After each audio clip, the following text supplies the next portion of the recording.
Alléluia, gloire à Dieu. Bonjour à tous, vous êtes en direct du culte de Jésus mon refuge Marseille et le thème du message d'aujourd'hui s'intitule « N'échange pas ton héritage ». Tu peux dire à ton voisin « N'échange pas ton héritage ». Alléluia. Pour cela, nous allons aller ensemble à la Bible, la parole de Dieu, plus précisément dans le livre de Genèse, au chapitre 25, verset 19. Je suis sûr qu'actuellement, peut-être beaucoup se posent la question, mais comment échanger un héritage? Pourquoi donc? Quelle folie! Il faut être fou pour échanger son héritage contre quoi que ce soit. Eh bien, malheureusement, c'est ce que nous avons fait et c'est ce que beaucoup ont fait dans l'histoire. Et je vais citer plusieurs personnes qui ont échanger leur héritage en échange de quelque chose d'autre. Pour commencer, je vais prendre l'exemple de deux frères qui sont très connus dans la Bible. Ils s'appellent Ésaü et Jacob. Et nous allons voir leur histoire ensemble, leur histoire qui est une histoire qui est commune aujourd'hui. Nous voyons que beaucoup de choses se passent aujourd'hui dans les familles pour les héritages.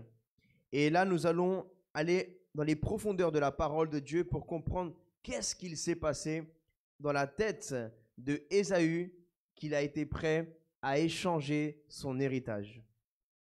Je lis la parole du Seigneur donc dans le livre de Genèse, chapitre 25, à partir du verset 19. Voilà, concentre-nous, nous allons aller ensemble dans la parole du Seigneur. Voici la lignée d'Isaac, fils d'Abraham. Abraham eut pour fils Isaac.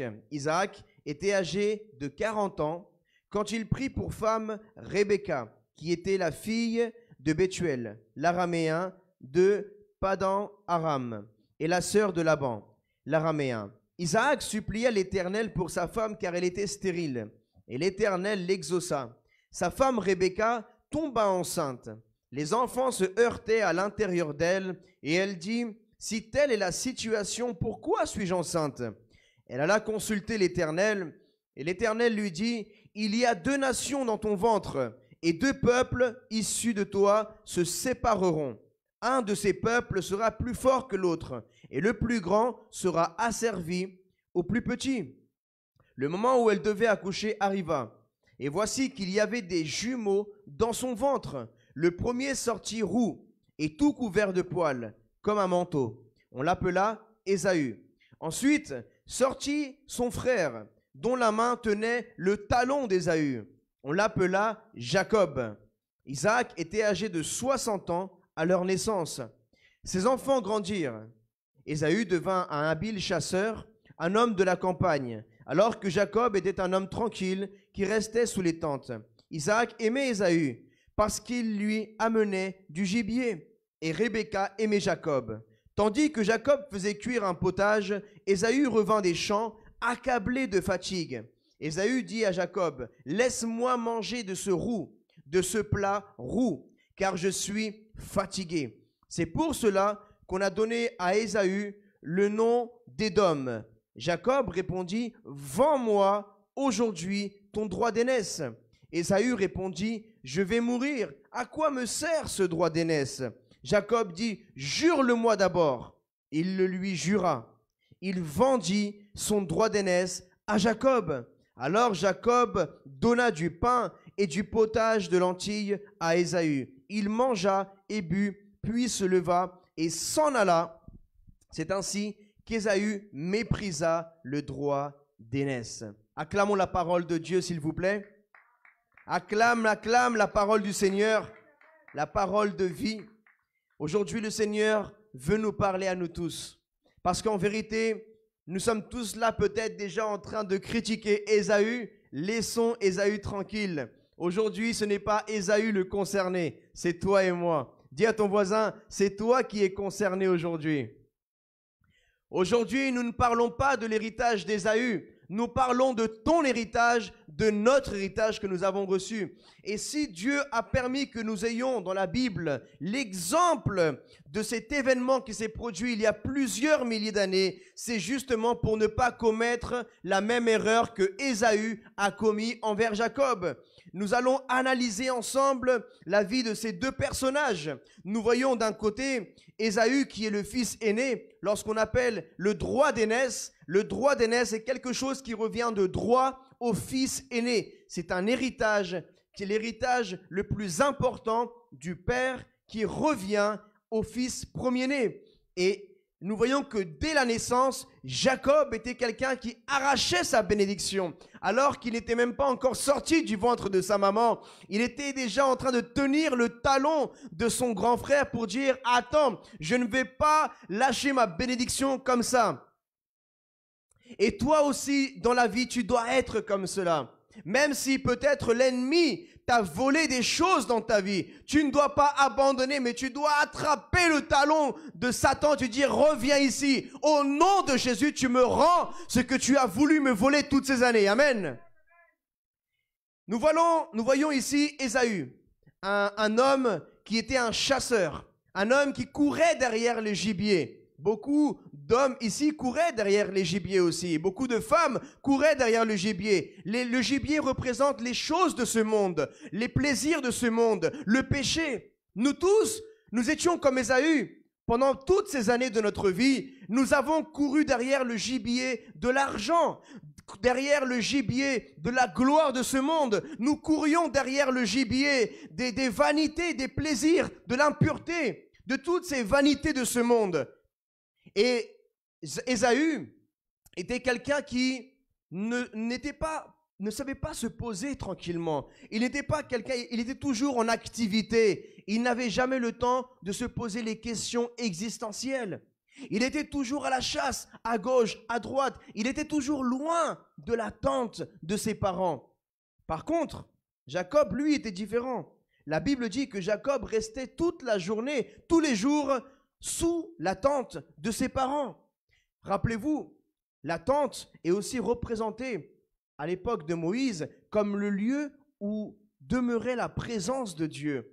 La Bible dit que Moïse rentrait dans la tente de la rencontre. La tente représente ce lieu intime que tout être humain doit avoir dans sa vie quotidienne. La tente représente le moment de prière où tu éteins ton téléphone, où tu te déconnectes du monde et tu restes dans la tente de la rencontre avec Dieu. Et c'est dans cette tente que tu dois méditer sur ta vie. Pourquoi suis-je sur terre?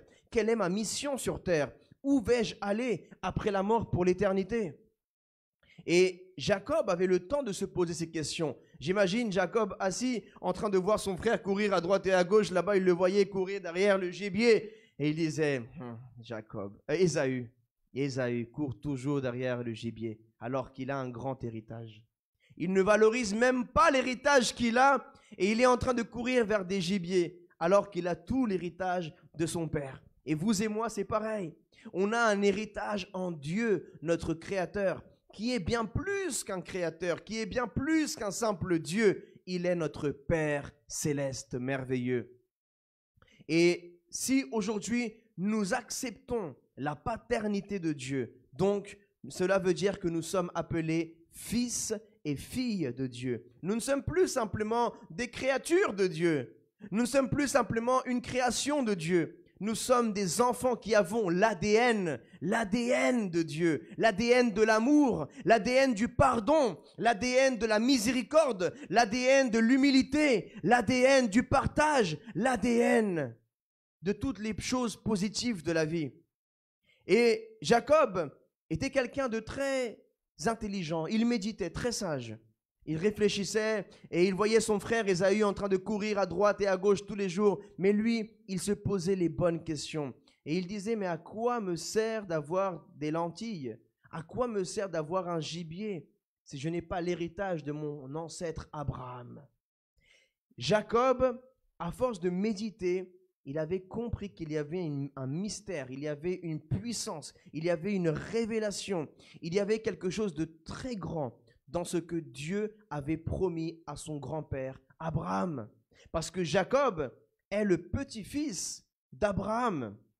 Et Abraham, rappelez-vous qu'il a reçu des promesses de la part de Dieu. Abraham a reçu la promesse de l'héritage physique et l'héritage spirituel de la part du Seigneur. Alléluia, soyez bénis. Alors, qu'est-ce que nous voyons par là? Nous voyons par là que Jacob avait compris que l'héritage de son père Isaac était bien plus grand qu'un simple héritage financier. Jacob n'était pas en train de courir derrière l'héritage matériel. Jacob était en train de courir vers l'héritage spirituel que Dieu avait promis à son grand-père Abraham.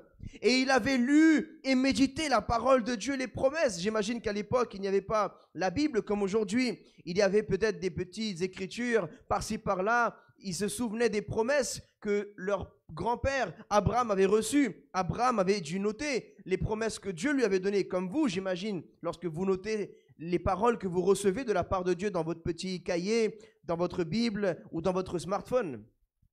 Et j'imagine Jacob qui était là et il disait à sa maman, « Maman, montre-moi les passages, là, les paroles que Dieu, les promesses que Dieu a données à mon grand-père Abraham. Je veux voir, je veux méditer. Maintenant que je suis sous la tente ici de notre maison, je veux prendre le temps de méditer parce qu'il me semble que j'ai lu quelque part que mon grand-père Abraham avait reçu la promesse que ta descendance, et si j'ai bien compris, je fais partie de la descendance d'Abraham. Donc la promesse que Dieu avait donnée à mon grand-père Abraham, elle est pour moi aussi. Et je veux cette promesse. » Et nous voyons que la femme d'Isaac avait trouvé, elle aimait beaucoup son fils Jacob. Elle aimait Jacob. Et j'imagine que la maman de Jacob lui donnait aussi des mystères, des révélations. Vous voyez, dans la culture, dans les traditions juives, c'est la maman qui éduquait l'enfant, qui transmettait le savoir de la religion, les choses juives. Et Jacob a beaucoup reçu de sa maman. Il a beaucoup appris. D'ailleurs, il a appris à cuisiner parce qu'il est toujours au pied de sa maman. Ésaü savait chasser, mais il ne savait pas cuisiner. Donc, nous voyons que Jacob ne méprisait pas complètement les choses terrestres. Il avait aussi appris la connaissance des choses de ce monde. Mais pour lui, la connaissance des choses de ce monde n'était pas plus importante que la connaissance des choses spirituelles. Amen. Il ne faut pas non plus mépriser et négliger les choses de ce monde parce que nous sommes encore dans ce corps et nous devons accomplir beaucoup de choses dans ce monde et nous avons besoin aussi des ressources matérielles pour pouvoir avancer et pouvoir financer les projets que nous avons en Dieu. Alléluia. Mais l'important est que la première place dans ton cœur ne soit pas le gibier, ne soit pas la chasse, mais soit de cuisiner la parole de Dieu. Amen. Parce que le vrai héritage que nous avons, c'est la parole de Dieu. Isaac voyait que son frère Ésaü s'importait plus du plaisir présent, terrestre et charnel que des choses spirituelles. Ésaü, pardonnez-moi, il s'en fichait de son droit d'aînesse. Et cela attristait Jacob, qui lui était spirituel et comprenait l'importance qu'il y avait dans l'héritage spirituel. Vous savez, souvent, pour ceux qui n'ont peut-être pas eu la même chance, comme on dit, soi-disant la même chance que d'autres personnes qui ont grandi dans d'autres pays du monde, et on dit souvent cette expression, oui, ils ont grandi dans des fils à papa, des fils à maman, c'est des expressions qui sont ressorties parce que des personnes voient que des personnes qui ont papa, maman, qui ont tout l'argent, qui leur payent les études, ils ne valorisent pas ce que leurs parents leur donnent. Et beaucoup de personnes, peut-être dans nos pays, Amérique du Sud, Afrique, Asie, l'école est payante. Et il se dit, mais il voit tous les enfants d'Occident, d'Europe, des États-Unis, qui sèchent les cours, qui méprisent leurs études. Et il se dit, waouh, comme Jacob regardant Ésaü, ils méprisent leur héritage. Ils méprisent ce que moi je n'ai pas. J'aimerais tellement avoir cette chance qu'ils ont de pouvoir avoir des études gratuites, mais je ne l'ai pas. Et beaucoup d'enfants en Amérique du Sud, en Afrique, en Asie, doivent travailler pour aider leurs parents et même parfois n'ont pas assez d'argent pour s'inscrire à l'école, parce que même quand ils ont l'argent pour s'inscrire à l'école, il faut l'argent de l'uniforme. Il faut l'argent pour acheter les matériels scolaires. Et ici, tout est donné. Mais quand tu reçois tout gratuitement, tu ne valorises pas le prix que tes parents ont payé pour toi. Vous savez, aujourd'hui, on croit que le salut est gratuit. Oui, il est gratuit pour celui qui le reçoit, pour toi et moi. Mais le cadeau de la vie éternelle a coûté très très cher à Dieu. Il lui a coûté son Fils unique, Jésus-Christ. Il lui a coûté Jésus à la croix. Il a versé tout son sang pur. Il a coulé jusqu'à la dernière goutte pour que toi, tu puisses être recouvert entièrement, pour recouvrir entièrement l'humanité de la pureté. Et que nous n'ayons pas la colère de Dieu qui tombe sur nous, mais que la colère de Dieu tombe sur son Fils Jésus-Christ, pour que nous soyons tous épargnés. Amen. Alors, ne dis pas, oui, mais c'est bon, c'est gratuit, j'ai juste à demander pardon, mais puis Dieu me pardonne. Ce soir, je peux aller en boîte de nuit, je peux fumer un petit joint, allez, je peux boire une petite bière, et puis demain, je vais à l'église, c'est rien. Non, tu es en train de piétiner le cadeau de Dieu. Tu es en train de piétiner le sang de Jésus. Tu es en train de piétiner ton héritage, comme Ésaü. N'échange pas ton héritage de la vie éternelle contre une femme, contre un homme, contre un petit moment de plaisir, contre une simple soirée dans un appartement, dans une boîte de nuit. Non, n'échange pas.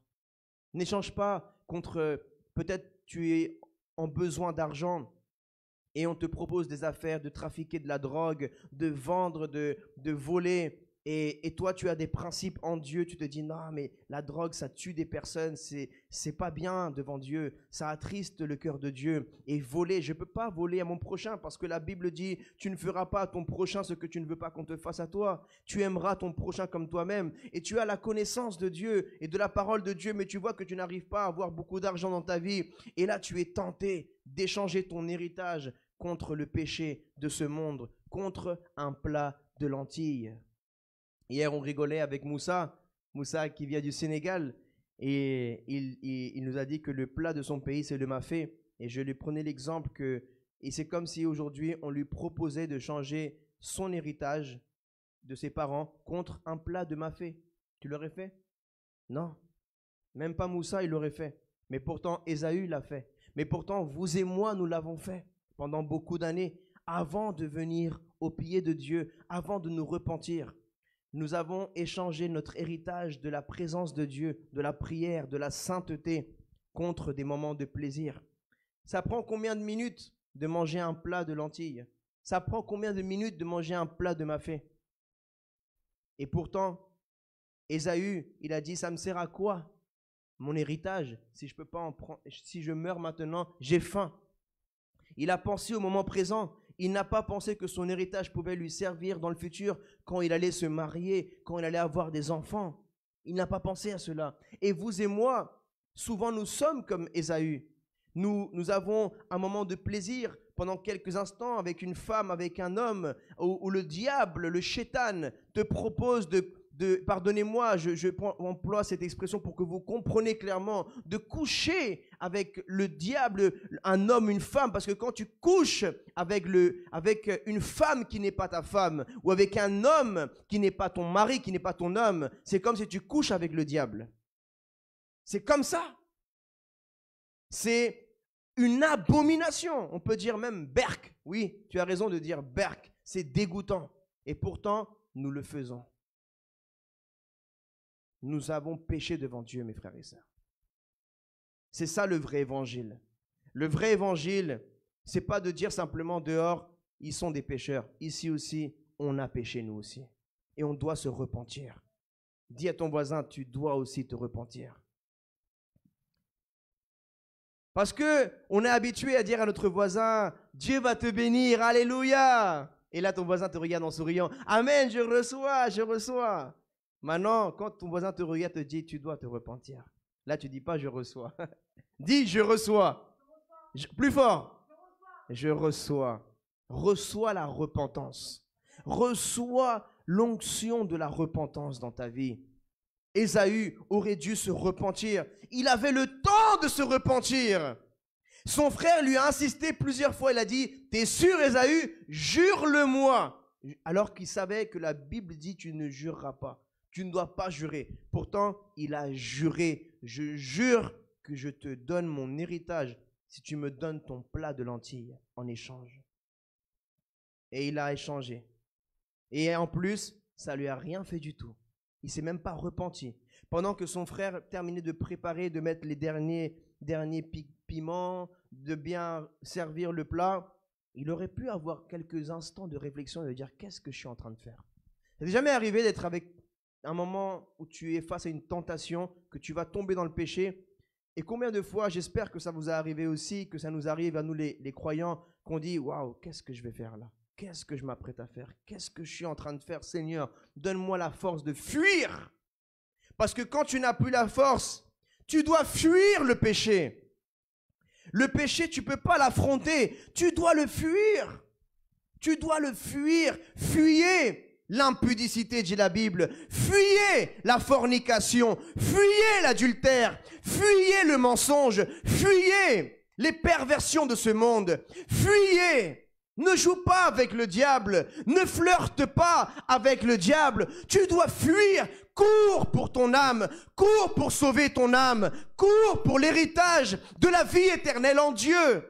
Tu ne tiendras pas devant le diable. N'essaie pas de jouer avec au feu. Ne joue pas au plus fort avec le diable, avec le shaitan. Il va t'avoir. Il est un expert. Ça fait des milliers d'années qu'il joue à ce jeu. Il est plus fort que toi à ce jeu-là. Ne joue plus avec le shaitan. Ne joue plus avec le diable. Tu dois rien, même ne permets même pas qu'il t'approche. Tu fuis. Tu fuis. Ne joue pas avec cela. Cours t'enfermer dans ta chambre, éteins ton téléphone, mets une adoration et commence à louer l'Éternel, à crier, Seigneur, j'ai besoin de toi, sanctifie-moi, je ne tiens plus, j'ai besoin que tu déverses ta sainteté dans ma vie. Crie à Dieu, crie à l'Éternel, comme le peuple d'Israël a crié et les supplications sont montées au trône de Dieu et l'Éternel est descendu pour délivrer. Il a dit, j'ai entendu les supplications de mon peuple, l'affliction de mon peuple est montée à moi. Dis à Dieu, Seigneur, je suis affligé par cette tentation, je suis affligé par cette tristesse, je suis affligé par cette solitude. Crie à Dieu, apprends à avoir des prières qu'on appelle des prières d'enfantement. Des prières que comme si tu es en train d'accoucher. Bon, je sais qu'il y a une maman, et puis dire maman ici, là, ça lui parle, mais imagine une maman qui va accoucher. Tu crois qu'elle va accoucher? Non, elle est... tu vois? Il faut tout donner. Il faut que tu donnes tout. Amen. Dis à ton voisin, donne tout ce que tu as. Quand tu dois enfanter, tu pousses de toutes tes forces. Amen. Toi aussi, si tu veux enfanter des choses de Dieu dans ta vie, tu dois commencer à prier de toutes tes forces. Fais des prières qui crient à l'Éternel. Arrête de prier. Seigneur, s'il te plaît, non. Seigneur, je me présente devant toi aujourd'hui, Seigneur, couvert par ton sang précieux qui a coulé à la croix.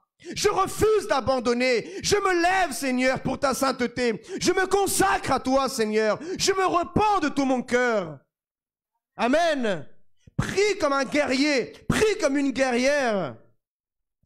Ne lâche pas le talon du diable. Reviens par là, toi. Rends-moi ce qui m'appartient. Amen. Reprends ce qui t'appartient.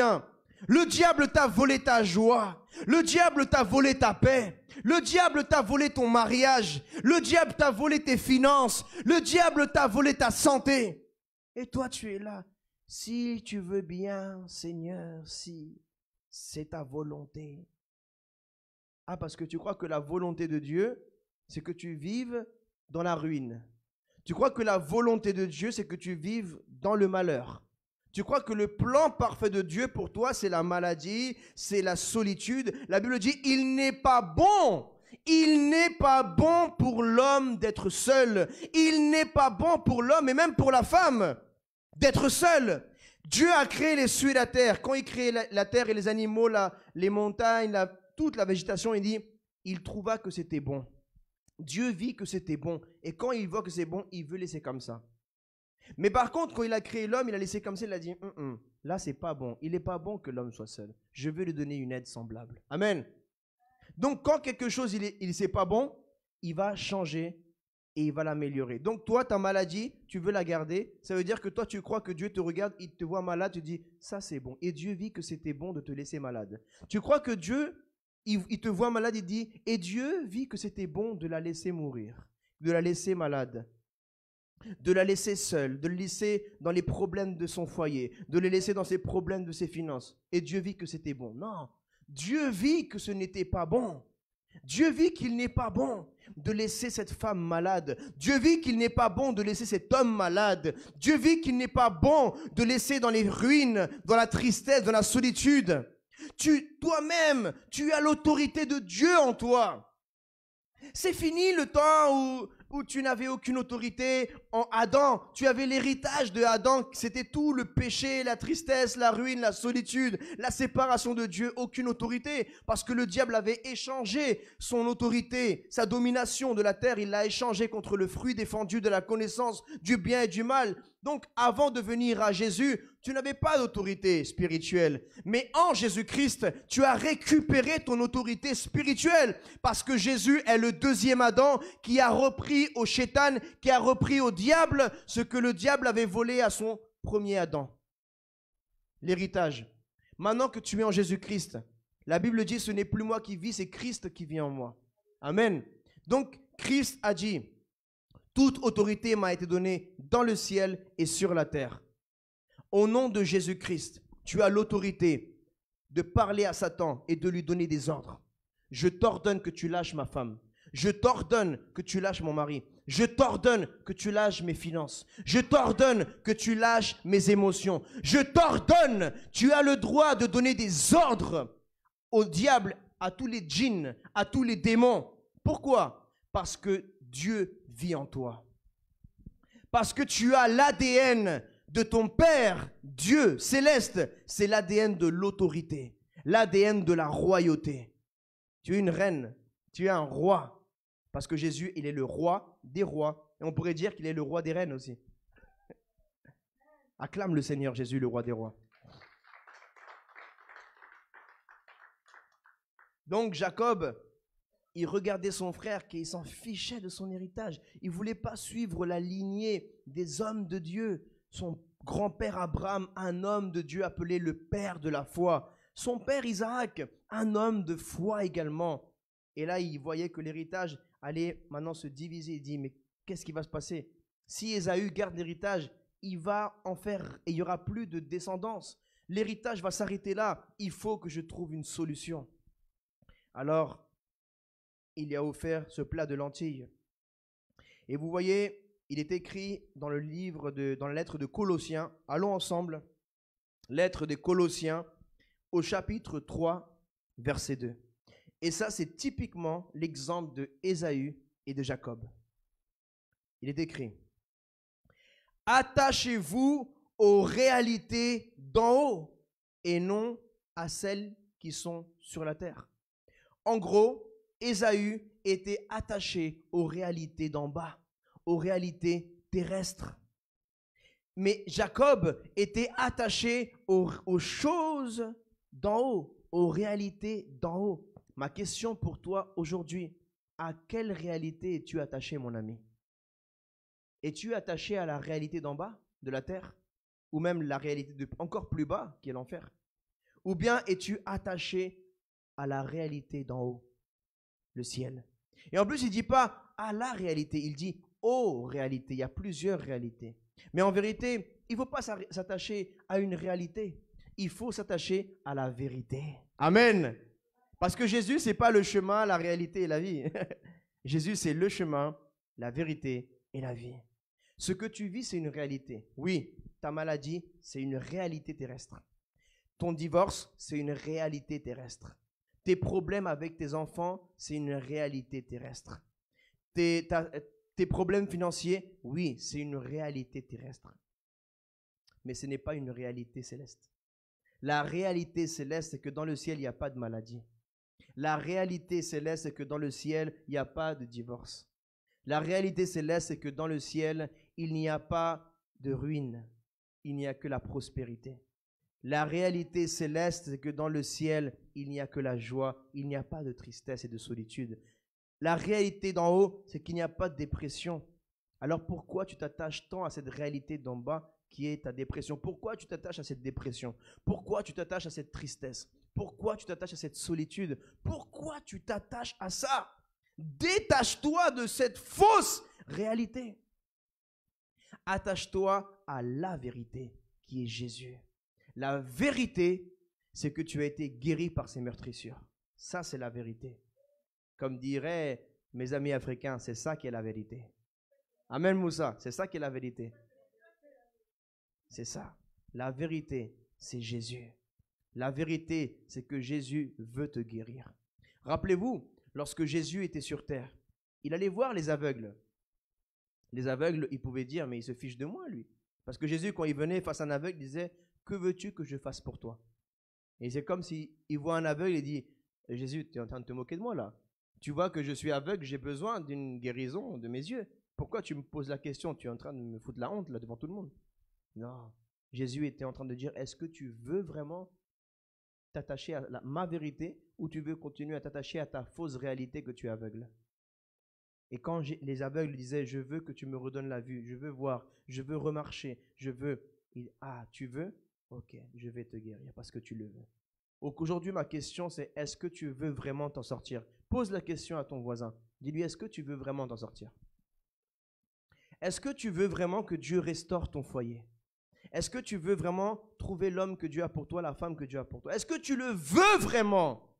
Est-ce que tu veux vraiment ta guérison?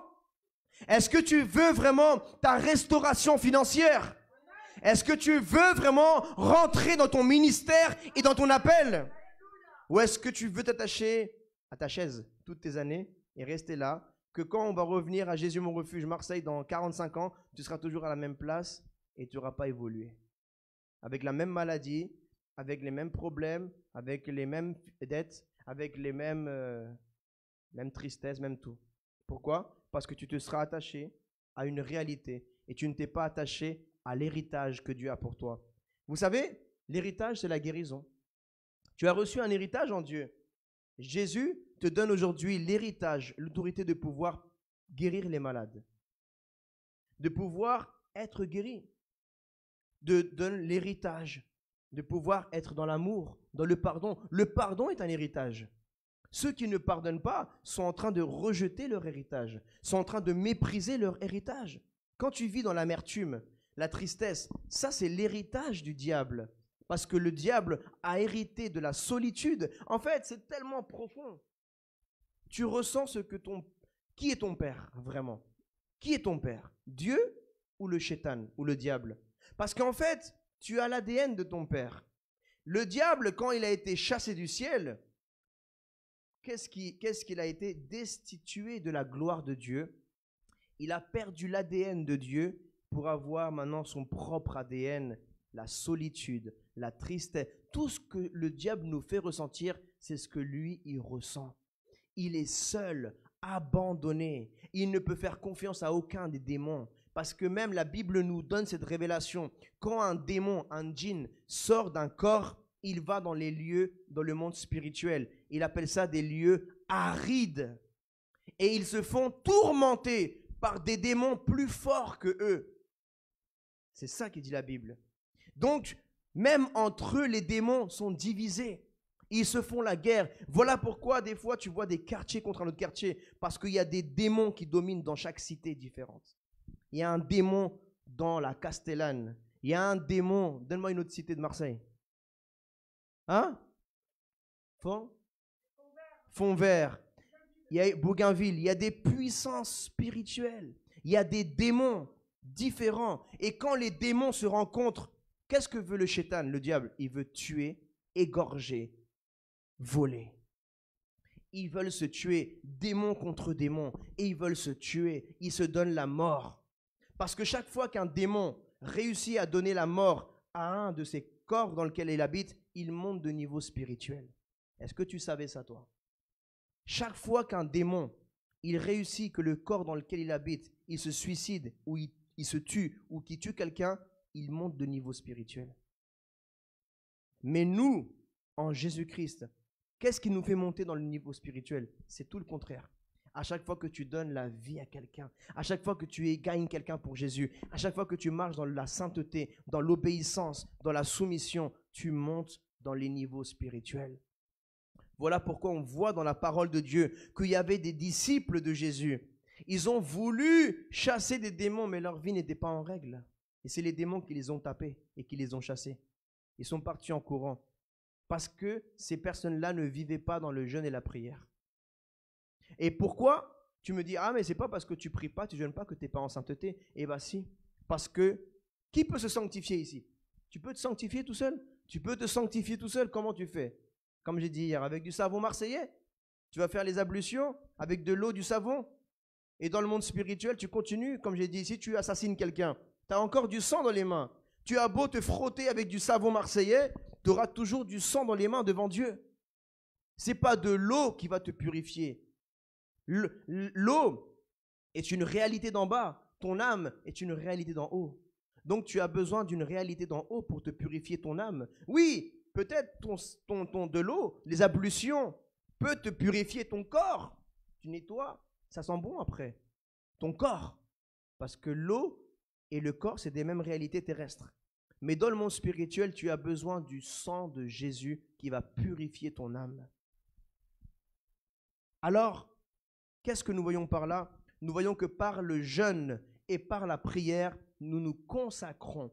Et c'est lorsque tu te consacres dans le jeûne et la prière, quand tu te mets à part, que Dieu maintenant, il peut travailler avec toi, il peut te purifier. Parce que tu te dédies à lire la Bible qui est la parole de Dieu, qui va nourrir ton âme, qui va nourrir ton esprit et qui va te rendre plus forte et plus fort. Amen. En vérité, Jacob a donné à Ésaü un plat terrestre en bas. Et Ésaü lui a donné un plat d'en haut, une réalité d'en haut, céleste. Et il a reçu. Qui a été le plus rempli, Ésaü ou Jacob? Jacob. Parce que le soir, Ésaü, il a encore eu faim. Alors que Ésaü, il avait encore faim le soir. Il avait, j'ai encore faim. Alors que Jacob, il avait plus faim, il était rassasié. Il a dit, tu m'as donné ton héritage, mon ami. Moi, je suis rassasié, je t'ai dit. Hein? Je suis rassasié, je suis rempli grâce à l'héritage que tu m'as donné. Donc, Isaac méditait longtemps. Jacob méditait longtemps. Et il avait réussi à avoir ce dont il a médité. C'est très important. Parce que, comme je disais hier, c'est pas que tu marches comme ça, je suis tombé dans le péché. Non. C'est pas que tu marches comme ça, j'ai une bénédiction. Non. Si tu veux atteindre tes objectifs dans la vie, les objectifs en Dieu et les objectifs dans le diable, les objectifs du royaume des cieux et les objectifs du royaume des ténèbres, tu dois méditer d'abord. Comment je vais faire pour obéir Dieu? Ça, c'est maintenant la pensée que tu dois avoir. Et comment je vais faire pour avoir mon héritage en Dieu?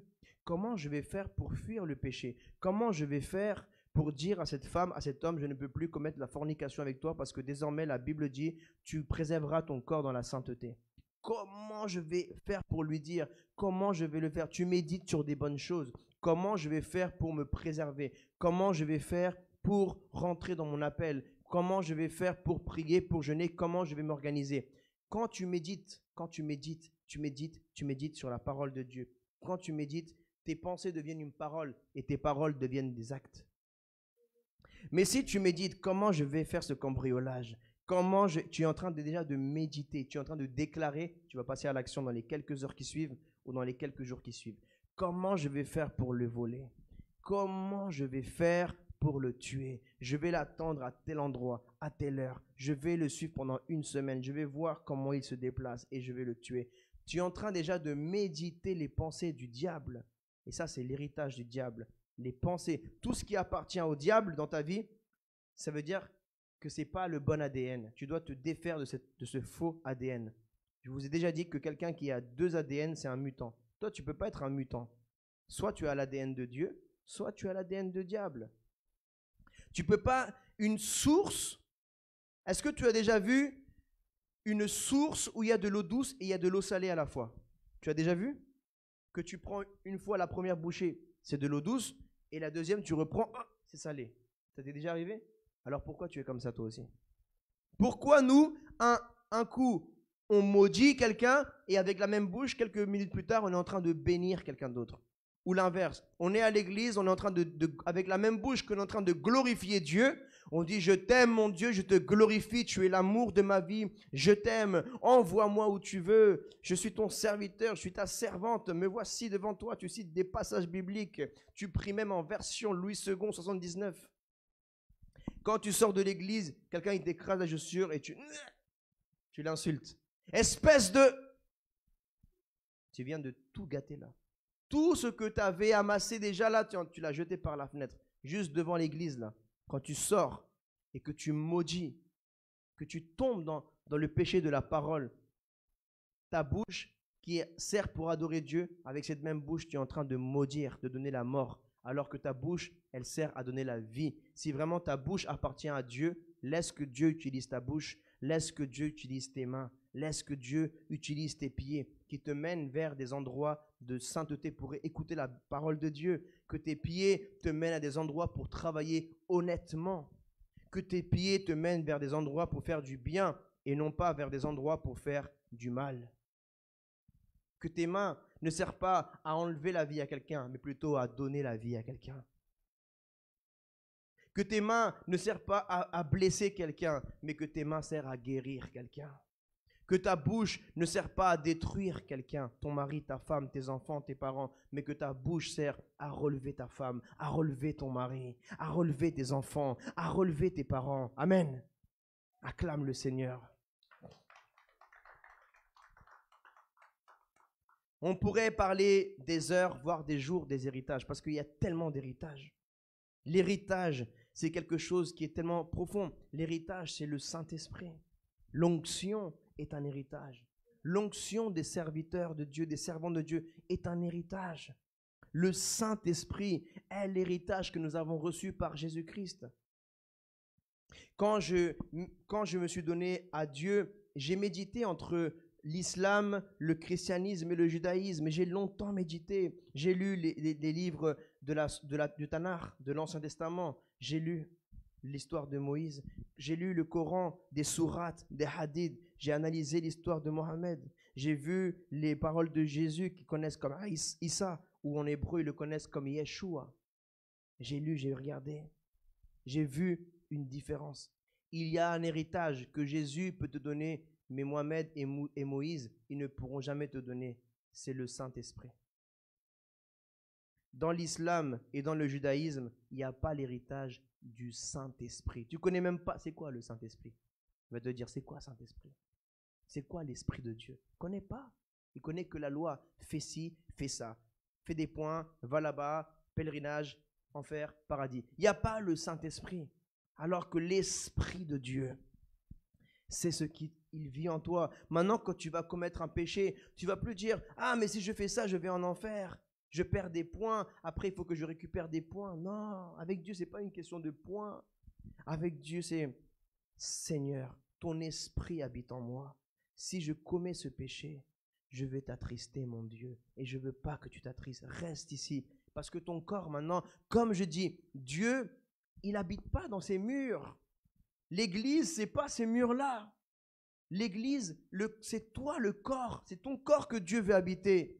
Dieu n'habite pas dans les cathédrales, Dieu n'habite pas dans les synagogues, Dieu n'habite pas dans les mosquées, parce que c'est les hommes qui ont créé ça. Dieu, il ne peut pas habiter dans un endroit fait par la main des hommes.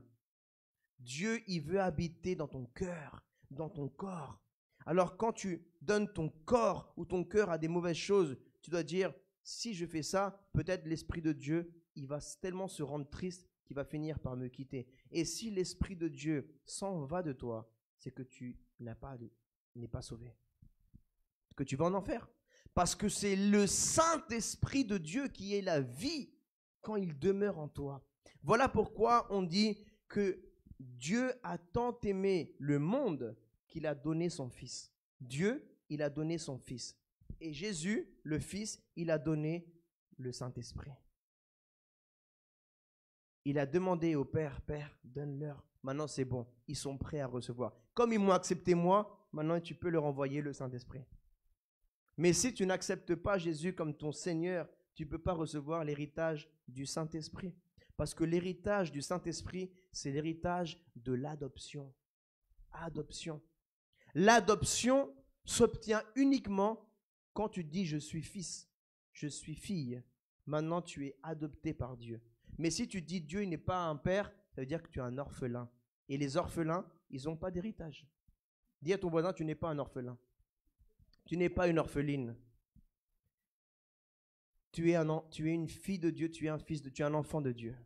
Et tu as un héritage. Le premier héritage, c'est la vie éternelle, le salut de ton âme. Et il y a des grandes récompenses qui t'attendent dans le ciel. Des très grandes. La Bible dit, les récompenses que Dieu a pour nous, ils ne sont pas encore montés dans ton cerveau là, dans ton imagination. Même si tu regardes beaucoup de Netflix, toi qui regardes beaucoup les séries, tu ne peux même pas t'imaginer, c'est même tous les réunis, les séries Netflix réunies, ça n'égale même pas ce que Dieu a pour toi dans le ciel. Amen. Même les feux de l'amour, tout ça, c'est plus le feu de l'amour de Dieu, il est plus grand pour toi. Cette flamme, elle s'éteint jamais. Or, les feux de l'amour, il y aura une fin. Il y a un dernier épisode. Avec Dieu, il n'y a pas de dernier épisode. Il y a des saisons à l'infini, saisons illimitées, éternité. La flamme éternelle. C'est pour ça qu'on dit que Jésus, il est la lumière du monde. Parce que peut-être que toi, tu as la lumière ici, là, mais si on arrête de payer, il n'y a plus de lumière. S'il y a coupure d'électricité, il n'y a plus de lumière. Par contre, même si la lumière de Dieu en toi, tu n'as pas besoin de payer. Jésus, il a déjà payé pour la lumière qui est en toi. La facture, il l'a payée à la croix. Valorise-la. Amen. Et cette lumière, tu ne dois pas la garder pour toi. Tu dois la donner aux autres. L'héritage, tu l'as reçu comment? Tu l'as payé pour avoir ton héritage? Tu as payé combien pour avoir la vie éternelle? Dis-moi. Tu n'as rien payé du tout. C'est un cadeau. Tu l'as reçu gratuitement. Et la Bible dit, ce que tu reçois gratuitement, donne-le gratuitement. Donc tu as reçu l'héritage gratuitement. Donne cet héritage aux autres dans la rue. Parle à toutes les personnes qui soient chrétiens, juifs, musulmans, athées, hindouistes, même sorciers, satanistes. Dis-lui, Dieu il t'aime. Il a un héritage pour toi, la vie éternelle. Et il veut te pardonner. Le pardon est notre héritage. Seulement par Jésus, nous avons l'héritage du pardon de Dieu. C'est que à travers Jésus, le Messie, que nous avons l'héritage du pardon de Dieu. Hier, je parlais avec Moussa qui est musulman. Il dit merci parce que vous n'avez pas regardé que j'étais musulman. C'est vrai, Moussa? Il a dit, ça m'a honoré. Parce que vous auriez pu dire, non, nous on est chrétiens, toi tu es musulman, mais on a dit, viens avec nous, viens manger avec nous, viens à l'église, viens. Et il est rentré, il a vu que, c'est quoi, c'est koufar. C'est quoi, c'est mécréants. Ils m'acceptent comme je suis là. Pourtant, ce sont des koufars, mais ils m'aiment plus que mes amis musulmans même. Gloire à Dieu. Peut-être même aujourd'hui, un mécréant, il va te donner un héritage. Quelqu'un que tu croyais que c'était un koufar, un mécréant, il peut même donner sa vie pour toi. Plus que quelqu'un que tu croyais que c'était ton frère. Jésus-Christ. Jésus-Christ, nous l'avons rejeté. Nous l'avons rejeté. Il a dit, la lumière est venue au monde, mais les hommes, ils ont préféré les ténèbres. Dieu nous a donné son héritage de la lumière. Alors que ta vie était dans les ténèbres, ton mariage était dans les ténèbres, tes finances étaient dans les ténèbres, ta santé était dans les ténèbres, tes émotions étaient dans les ténèbres. Dieu t'a envoyé sa lumière, Jésus, sa parole. Il est venu frapper à ta porte. Il dit, je veux éclairer ta vie, je veux éclairer ton mariage, je veux éclairer tes finances, je veux éclairer ta santé. Et nous, on a fermé la porte, on a dit, j'ouvre pas, j'aime bien les ténèbres. C'est ce qu'on a fait, mes amis. On a fait ça. On a été pire qu'Ésaü. Souvent, on dit, ah, les Juifs, ah, les Romains, ils ont crucifié Jésus. Mon ami, ce n'est pas les Juifs, ce n'est pas les Romains, c'est toi qui as crucifié Jésus. C'est moi qui ai crucifié Jésus. Le coup que tu vois dans le film là, de YouTube, quand il met le coup dans ici là, c'est pas lui qui a donné, c'est toi et moi. On a mis le coup ici, dans le côté. Celui qui a planté les clous à Jésus, c'est toi et moi. À chaque fois que tu as donné ton héritage pour échanger ton héritage contre le péché, tu es en train de mettre un clou à Jésus. Tu es en train de percer son côté et ses poignets. C'est ça la vérité. Et vous savez ce qui a tenu Jésus à la croix? Ce n'est pas les clous, c'est l'amour qu'il a pour toi. Les clous, il enlève son bras comme ça, c'est Dieu lui-même. Un clou, ça ne lui fait rien du tout. C'est l'amour qu'il a tenu. Quand les gens lui disaient, si tu es vraiment le Fils de Dieu, descends de la croix. Ils lui crachaient dessus, ils l'ont déshabillé, ils l'ont humilié, ils l'ont frappé, ils lui mettaient des gifles. Il a demandé de l'eau, ils lui ont donné du vinaigre. Et Jésus a dit à Dieu le Père, pardonne-les, parce qu'ils ne savent pas ce qu'ils sont en train de faire. Est-ce que toi, tu pourras dire pareil de la personne qui t'a fait du mal en ce moment? Pense à une personne qui t'a fait du mal tout de suite.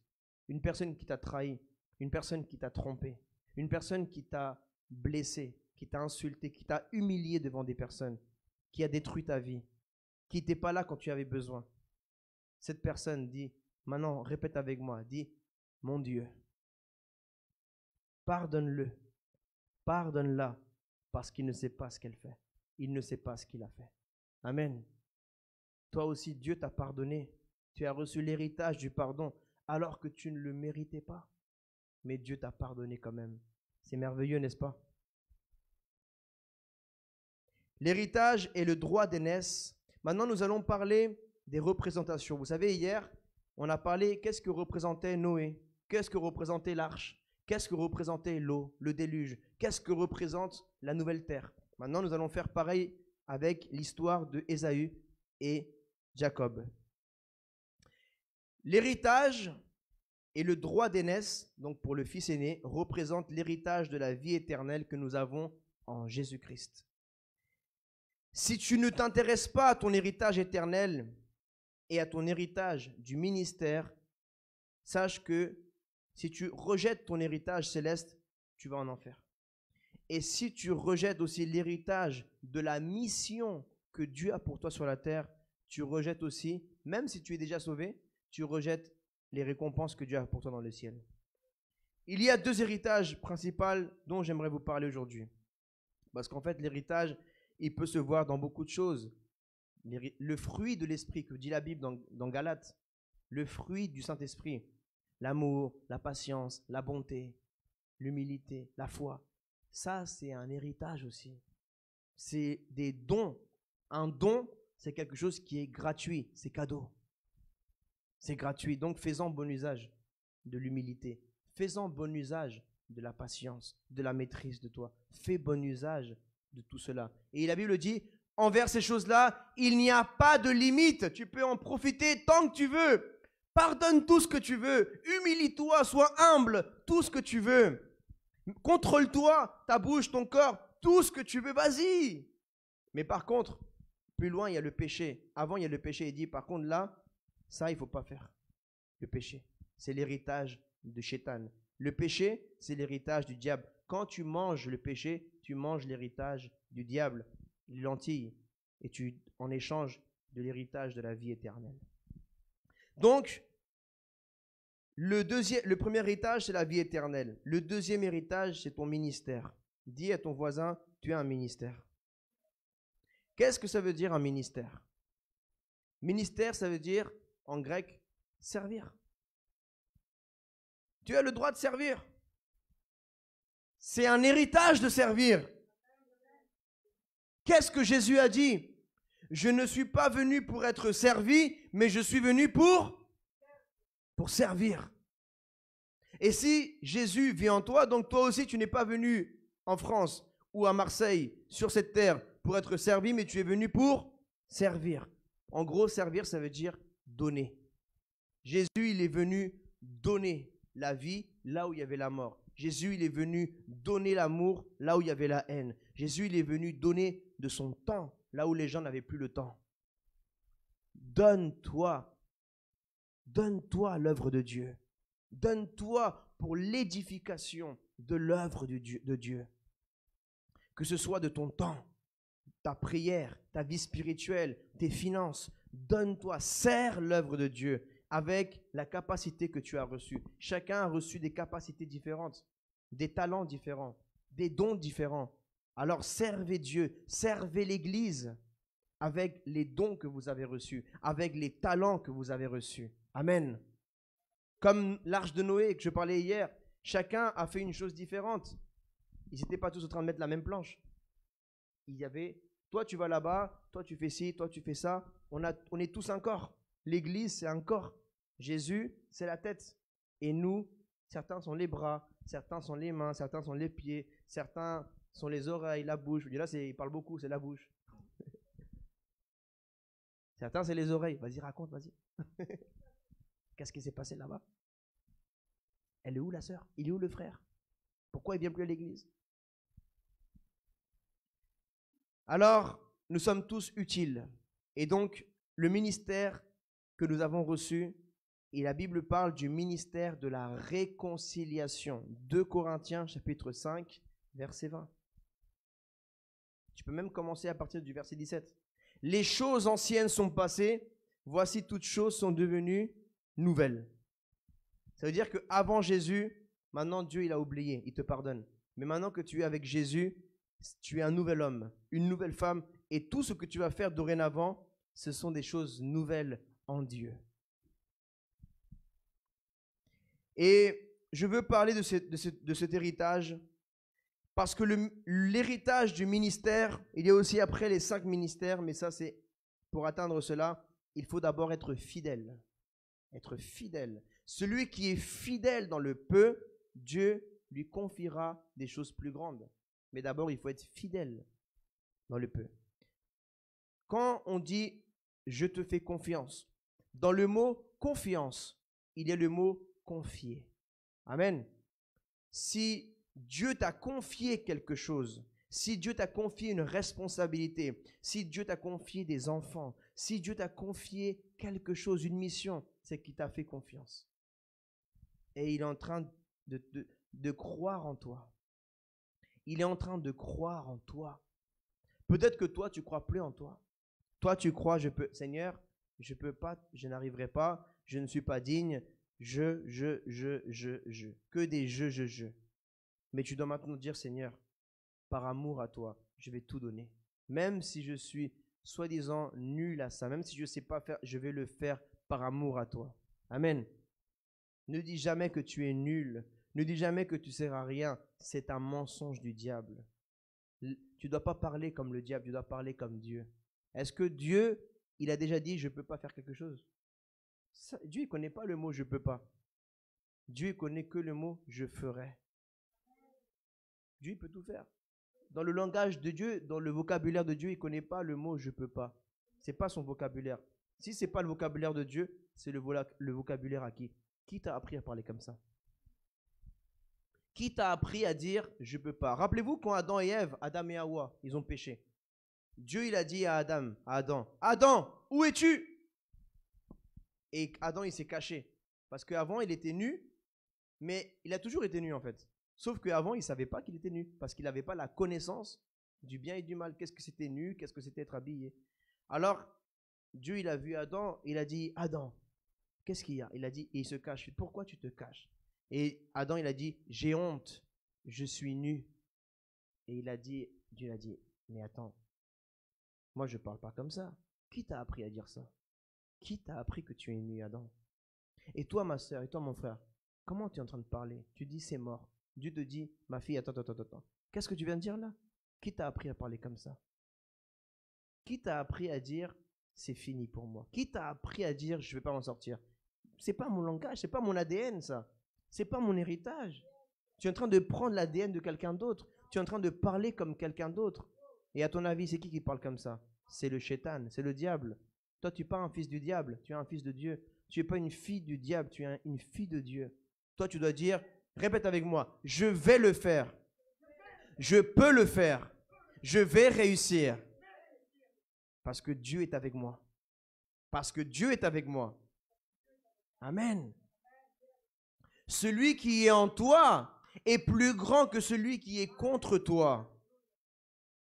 La Bible dit tout ce que vous déclarez de votre bouche et vous le croyez dans votre cœur sera fait. Quand Dieu il a dit que la lumière soit, est-ce que la lumière fut? Ça veut dire qu'il a cru. Parce que Dieu, il aurait pu déclarer, mais s'il n'aurait pas cru, il n'y aurait pas eu lumière. Dieu, il aurait pu dire que la lumière soit, et il ne serait rien passé. Et les anges, ils auraient regardé Dieu, ils auraient dit, qu'est-ce qui se passe, Dieu, là? Tu manques de foi? Non. Dieu, il a dit, tout ce que Dieu dit, c'est avec la foi. C'est avec la foi. Je vais le faire. S'il dit, faisons l'homme, il a déjà imaginé. Comme je disais tout à l'heure, avant de passer à l'action, c'est une parole, mais avant, c'est une méditation. Dieu, il a médité, il a dit, faisons l'homme à notre image et à notre ressemblance. Et après, par la parole de Dieu, il nous a créés. Tu crois, Moussa, que Dieu nous a fait avec sa parole? Et la Bible dit que la parole de Dieu, c'est Jésus. Parce qu'il a dit, au commencement était la parole. La parole était avec Dieu et la parole était Dieu. Tout a été fait par la parole. Et rien de ce qui existe et qui est fait n'a été fait sans sa parole. Et maintenant, on peut prendre ce verset en changeant Jésus-Christ par la parole. Et on dit, au commencement était Jésus-Christ. Jésus-Christ était avec Dieu. Et Jésus-Christ était Dieu. Tout ce qui a été fait par Jésus-Christ. Et rien de ce qui a été fait n'a été fait sans lui. Amen. C'est ça la plus grande révélation. Voilà pourquoi, même dans l'islam, tu ne peux pas nier, c'est Issa qui va revenir, c'est Jésus. Parce que la parole, elle revient. Elle revient. La Bible dit que la parole de Dieu, quand elle sort de la bouche, elle revient à lui. Et elle revient pas à lui sans avoir fait son effet. Quand Dieu, dans son trône, il a envoyé sa parole, son Fils, sa parole, son ADN, la vie, la lumière, il a envoyé sur la terre, tac, fils de Myriam, fils de Marie. Il est venu, la parole. Elle est venue 33 ans sur la terre. Elle est remontée à Dieu. Elle n'est pas revenue sans faire son effet. Et maintenant, il va la renvoyer une deuxième fois, mais là, c'est la puissance qui va revenir à la fin des temps avec les anges. Et là, la deuxième fois que la parole va revenir, c'est la fin. Et c'est maintenant le début de l'éternité de la gloire de Dieu. Alléluia. Nous allons avancer. Ésaü représente Adam, qui a été manifesté avant Jacob. Qui est sorti le premier? Ésaü ou Jacob? Ésaü. Donc, les deux existaient déjà. Écoutez bien. Fais comme ça ton voisin, dis-lui, concentre-toi. Écoutez-moi bien. Les deux, ils existaient déjà. Ça veut dire le bébé, il existe déjà, ton bébé. Hein?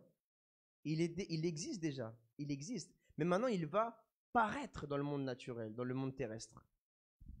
Ésaü, Jacob, ils existaient déjà depuis 9 mois. Ils existaient déjà. Avant même qu'ils aient un nom, ils existaient déjà. Mais il y en a un qui a apparu avant l'autre. Donc Ésaü, il s'est manifesté à la terre avant Jacob. Qui s'est manifesté d'abord? Adam ou Jésus? Adam. Mais Jésus existait avant Adam. Parce que Jésus a créé Adam. Mais ça, c'est une autre histoire. C'est magnifique. Jésus a créé, le deuxième Adam a créé le premier Adam. Et pourtant, alors, Adam, il est venu d'abord. Tac. Et il a changé son héritage contre un fruit. Il a perdu son héritage. Comme Ésaü, il a échangé son héritage contre des lentilles. Et je vous parlerai tout à l'heure d'un autre que vous connaissez très bien. Je vous mets la puce à l'oreille, Judas. Mais ça, c'est une autre révélation qui viendra plus tard. Donc, c'est juste pour vous donner un peu l'appétit. Ça, c'est le dessert. D'accord? Là, on a commencé par l'entrée. Là, on est au plat principal. Et là, tout à l'heure, il y aura le tiramisu. D'accord? Voilà. Alors, Jésus, il est venu après Adam. Ça veut dire le deuxième Adam, il est venu. Le premier Adam, il a ramené la mort, la désobéissance et la séparation de Dieu et l'humanité. Le deuxième Adam, qui est Jésus, il a ramené la réconciliation de Dieu avec l'humanité, il a ramené l'obéissance, la sainteté et la vie éternelle. Alléluia. Jacob représente Jésus-Christ qui a repris l'héritage que Satan avait volé à Adam. Et il nous l'a donné à nous, qui sommes passés de création de Dieu à enfants de Dieu. Parce que si tu prends simplement l'héritage de Adam, tu seras simplement une créature de Dieu, une création de Dieu. Mais si tu dis non, moi je ne suis pas qu'une création, moi je ne suis pas une plante, moi je ne suis pas comme un animal, moi je suis un enfant de Dieu. Je suis héritier de Jésus-Christ et co-héritier de Jésus-Christ. Sinon, c'est quoi la différence entre toi et un chien? Entre toi et un cactus? C'est quoi? Un cactus, c'est une création de Dieu. Un chien, c'est une création de Dieu. Et toi, tu es plus qu'une création de Dieu. Toi, tu es un enfant de Dieu, mon ami. Un enfant de Dieu. Alléluia. Je vais avancer un peu plus vite. Dans l'évangile selon Jean, au chapitre 14, verset 30, il est dit « Je ne parlerai plus beaucoup avec vous, car le prince du monde vient et il n'a rien en moi. » Ça veut dire que Satan était devenu le prince de ce monde. Alors qu'à la base, celui qui avait l'autorité dans ce monde, c'était Adam. Parce que Dieu l'a dit, l'homme dominera sur les êtres vivants. L'homme dominera sur la terre. L'homme dominera. Mais maintenant, quand Adam, il a donné son héritage à cause du fruit défendu, il a perdu sa domination, il a perdu son autorité, il a perdu son héritage. Et il a tout donné au diable. Et voilà pourquoi Jésus, il a dit, le prince de ce monde, c'était le Shétan à l'époque, le diable. Matthieu, chapitre 4, verset 8. Le diable le transporta à Jésus, parce que Jésus, il a même été tenté par le diable. Mais voyez comment on doit se comporter quand le diable, le Shétan, vient nous tenter. Le diable transporta encore sur une montagne très élevée, lui montra tous les royaumes du monde et leur gloire. Et lui dit, je te donnerai tout cela si tu te prosternes pour m'adorer. Jésus lui dit alors, retire-toi, Satan. Répétez avec moi. Retire-toi, Satan. En effet, il est écrit. Répétez avec moi. En effet, il est écrit. Le Seigneur, c'est le Seigneur ton Dieu que tu adoreras. Et c'est lui seul que tu serviras. Gloire à Dieu. Et qu'est-ce qu'il a dit le diable? Alors le diable le laissa. Le diable, il a laissé tranquille. Si toi, tu réponds comme Jésus, le diable va te laisser tranquille. Peut-être en ce moment, tu vis des moments difficiles et tu dis, le diable, il ne me laisse pas tranquille. Le Shétan, il ne me laisse pas tranquille. Parce que tu ne lui as pas encore parlé avec autorité. Tu rigoles trop avec le Shétan. Il ne faut pas rigoler avec le diable. Lui, il ne rigole pas avec toi, mon ami. Il ne joue pas avec toi. Il veut te tuer. Alors toi, tu ne joues pas avec lui. Jésus, il a dit, retire-toi de moi. Va-t'en, Satan. Et il a donné un ordre. Et Satan, il doit obéir. J'ai dit Satan doit obéir. Dis à ton voisin, Satan doit obéir. Satan doit obéir. Alléluia. Alléluia. Matthieu, alors, à votre avis, est-ce que Satan il disait vrai quand il a dit à Jésus, je te donnerai tout ça? Est-ce qu'il disait vrai? Il pouvait le faire, Satan, le diable? Si, il pouvait le faire. Parce que Adam lui avait donné le droit. Il avait donné la domination et l'autorité des royaumes. Donc, c'est une des seules fois où le diable n'a pas menti. C'est là. Il a dit la vérité pour une fois. Il a dit, oui, c'est vrai, Jésus, si tu te prosternes devant moi, je te donnerai les royaumes. Parce que les royaumes, il les avait reçus de la part de Adam. Mais Jésus, il n'était pas comme Ésaü. Jésus, il était comme Jacob. Ésaü, il aurait dit oui. Il aurait dit, vas-y, parce que là, j'ai faim. Donne-moi les royaumes, donne-moi tout. Mais il était attaché, Ésaü, aux choses d'en bas. Mais rappelez-vous, Jésus, il est attaché aux choses en haut. Il a dit, Satan, entre nous, tu te fiches de moi là. Toi, tu sais très bien que je viens d'en haut et tu me proposes des choses d'en bas, mon ami. Dis pas mon ami, mais tu me proposes des réalités terrestres alors que moi, je viens des réalités célestes. Il y a encore beaucoup à apprendre, Satan. Parce que Jésus, il était attaché aux réalités d'en haut. Et toi aussi, quand le diable vient te proposer un bel homme, une belle femme, de l'argent, tu dis non merci, je suis attaché aux réalités d'en haut. Ma seule réalité d'en bas, c'est ma seule femme. Ma seule réalité d'en bas, c'est mon seul mari. Mais maintenant, mon âme, j'appartiens à un seul Dieu et à une seule femme. Amen. J'appartiens à un seul Dieu et à un seul homme. Amen. J'appartiens aux réalités d'en haut et non pas aux réalités d'en bas. Alléluia. Tu dois répondre à Satan. Matthieu, chapitre 28, verset 18. Jésus s'approcha et leur dit, « Tout pouvoir m'a été donné dans le ciel et sur la terre. Allez donc, faites de toutes les nations des disciples, baptisez-les au nom du Père, du Fils, du Saint-Esprit, et enseignez-leur à mettre en pratique tout ce que je vous ai prescrit ou enseigné. Et moi, je suis avec vous tous les jours jusqu'à la fin du monde. » Amen. Est-ce que c'est la fin du monde? Est-ce que là, aujourd'hui, c'est la fin du monde? Alors, il est encore avec toi. Parce que ce n'est pas encore la fin du monde. Donc, Jésus, il est encore avec toi. Dis à ton voisin, Jésus, il est avec toi. Même si tu vis des moments difficiles, mon ami, ma soeur, mon frère, Jésus, il est avec toi. Tous les jours. Aujourd'hui, on est dimanche. Est-ce que aujourd'hui, Dieu va se reposer? Non. Même aujourd'hui, il est encore avec toi. Il est encore avec toi. C'est la seule chose pour laquelle il ne se repose pas, c'est pour être avec toi. Et en bas, il veut se reposer en toi, dans ton cœur. C'est pour ça que le 7e jour, Dieu s'est reposé. Parce que le 6e jour, il a créé l'homme. Et quand il avait créé en 5 jours les choses, il a créé les animaux, les montagnes, l'univers, le système solaire, les planètes. Mais il ne s'est pas reposé dans Pluton, dans Mars, dans Jupiter. Dieu ne s'est pas reposé dans la planète Terre. Dieu ne s'est pas reposé dans les chevaux, dans les tigres, dans les chiens. Dieu ne s'est pas reposé dans les plantes. Mais quand il a créé l'homme, il a créé le cœur de l'homme. Et Dieu, il s'est reposé le 7e jour parce que le 6e jour, il avait créé le cœur de l'homme. Et Dieu, il s'est reposé dans le cœur de Adam. Dieu, il s'est reposé dans le cœur de Adam. Le 7e jour, il s'est reposé dans le cœur de l'homme. Et Dieu, il veut reposer dans ton cœur aujourd'hui.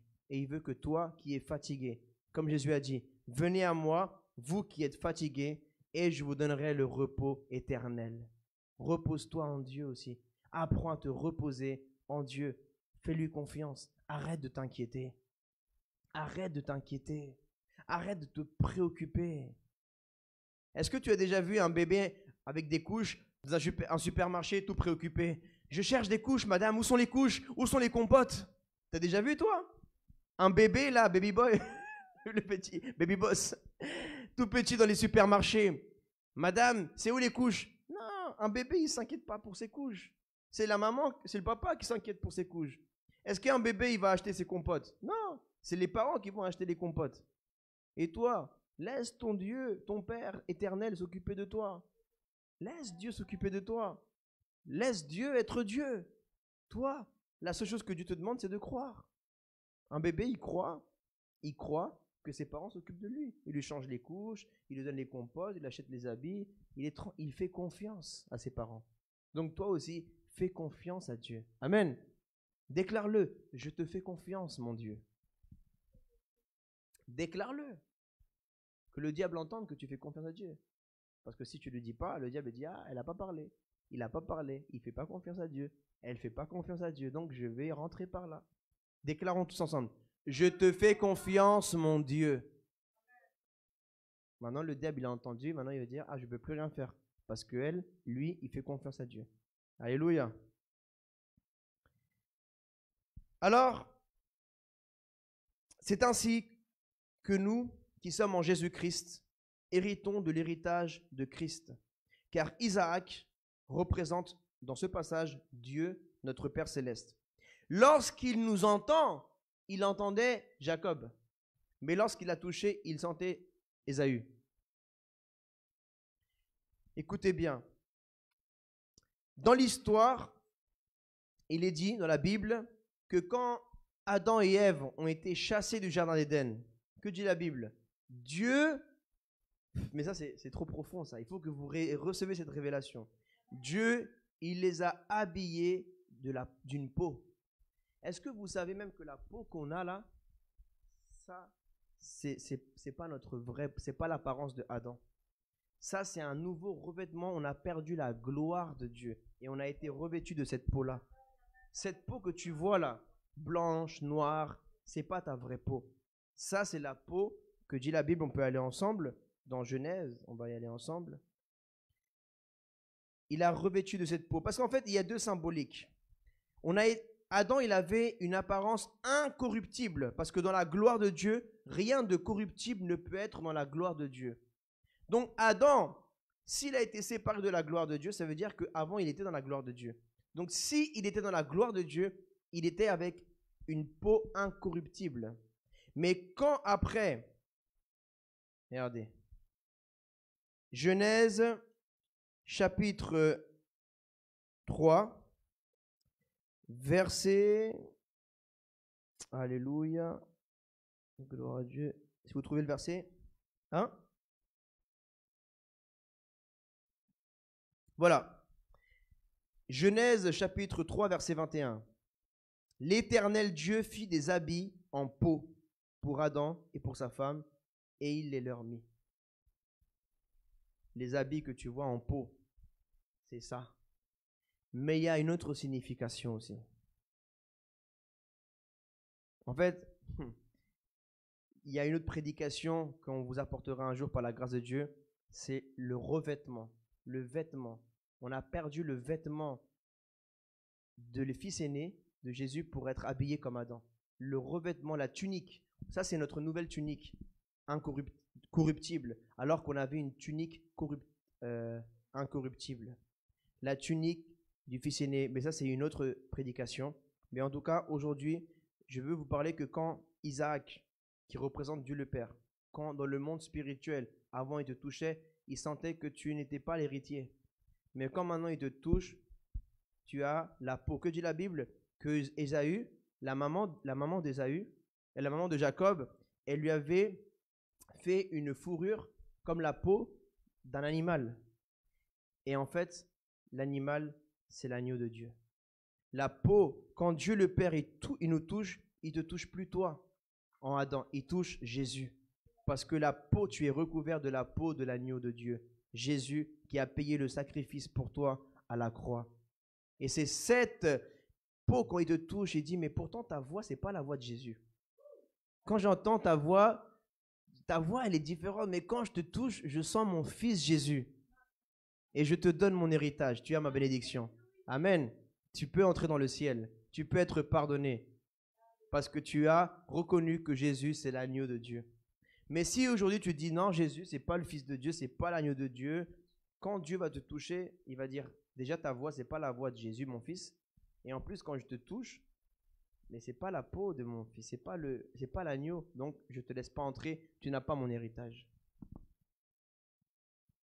En Jésus, nous avons l'héritage de Dieu notre Père. Hébreux chapitre 11, verset 8. C'est par la foi qu'Abraham a obéi lorsque Dieu l'a appelé et qu'il est parti pour le pays qu'il devait recevoir en héritage. Et il est parti sans savoir où il allait. C'est par la foi que tu dois agir dans la vie. La foi aussi, c'est un héritage. Alléluia. Maintenant, nous allons terminer avec le dessert. Là, on passe au tiramisu. D'accord? Dis à ton voisin, là, c'est le dessert. On va conclure. Parlons maintenant, nous avons parlé de Adam, qui a échangé son héritage contre un fruit. Nous avons parlé d'Ésaü, qui a échangé son héritage contre un plat de lentilles. Et maintenant, pour terminer, notre dessert spirituel, c'est de parler de Judas, qui a échangé son héritage apostolique, son héritage de la vie éternelle d'abord, mais aussi son ministère d'apôtre. Il a échangé contre 30 pièces d'or ou d'argent? D'argent. Contre 30 pièces d'argent. Et en plus, après, il a regretté, il a redonné les 30 pièces d'argent. Et peut-être que même après, Ésaü, après avoir mangé les plats de lentilles, il est parti aux toilettes. En gros, même le fruit que Adam il a mangé, après, il n'a pas aimé. Parce que le péché, Quand tu goûtes un peu, c'est bon. Mais quand tu le manges, oh, c'est pas bon. Judas a méprisé son héritage spirituel. Il a échangé pour 30 pièces qui représentent les choses charnelles de ce monde. Ça représente l'héritage du ministère de Judas.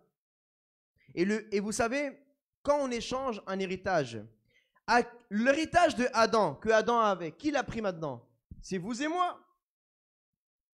L'héritage que Adam et Ève avaient, qui l'a maintenant? Nous, en Jésus. D'accord? L'héritage que Ésaü avait, il a échangé contre qui? Contre Jacob. Et l'héritage de Judas, il est allé à qui? Peut-être ce que vous allez entendre aujourd'hui, c'est la première fois que vous allez l'entendre. Mais je vous dis, c'est biblique et je vais le prouver par la Bible. L'héritage de Judas, le 12e apôtre, comme il a rejeté son héritage, il est parti à l'apôtre Paul. Et c'est l'apôtre Paul qui a hérité de l'héritage de Judas. Parce que quand il laissait suicider Judas, il n'y avait plus que 11 disciples. Et il manquait le 12e apôtre. Et la caractéristique d'un apôtre à l'époque, c'était que c'est Jésus lui-même qui l'a rencontré. Et c'est Jésus lui-même en personne qui a choisi les 12 apôtres. Mais eux, ils ont voulu faire les choses à la one again. À leur sauce à eux. Ils ont voulu mettre leur sauce à eux au lieu de laisser Dieu mettre la sauce lui-même. Actes des apôtres, chapitre 1, verset 21. Les disciples, ils ont eu un problème. Quand Jésus est ressuscité, ils étaient 11. Et ils ont dit, les mecs, il y a un problème. On n'est pas 12 là, c'est pas prophétique 12. 11, c'est pas prophétique, mais 12, c'est prophétique. Il y a 12 tribus en Israël, il n'y en a pas 11. On ne peut pas rester 11, c'est pas bien. Il faut qu'on trouve le 12e. Alors, ils ont dit, il faut donc choisir un homme parmi ceux qui nous ont accompagnés tout le temps où le Seigneur Jésus a vécu avec nous. Depuis le baptême de Jean jusqu'au jour où il a été enlevé du milieu de nous. Il nous sera associé comme témoin de sa résurrection.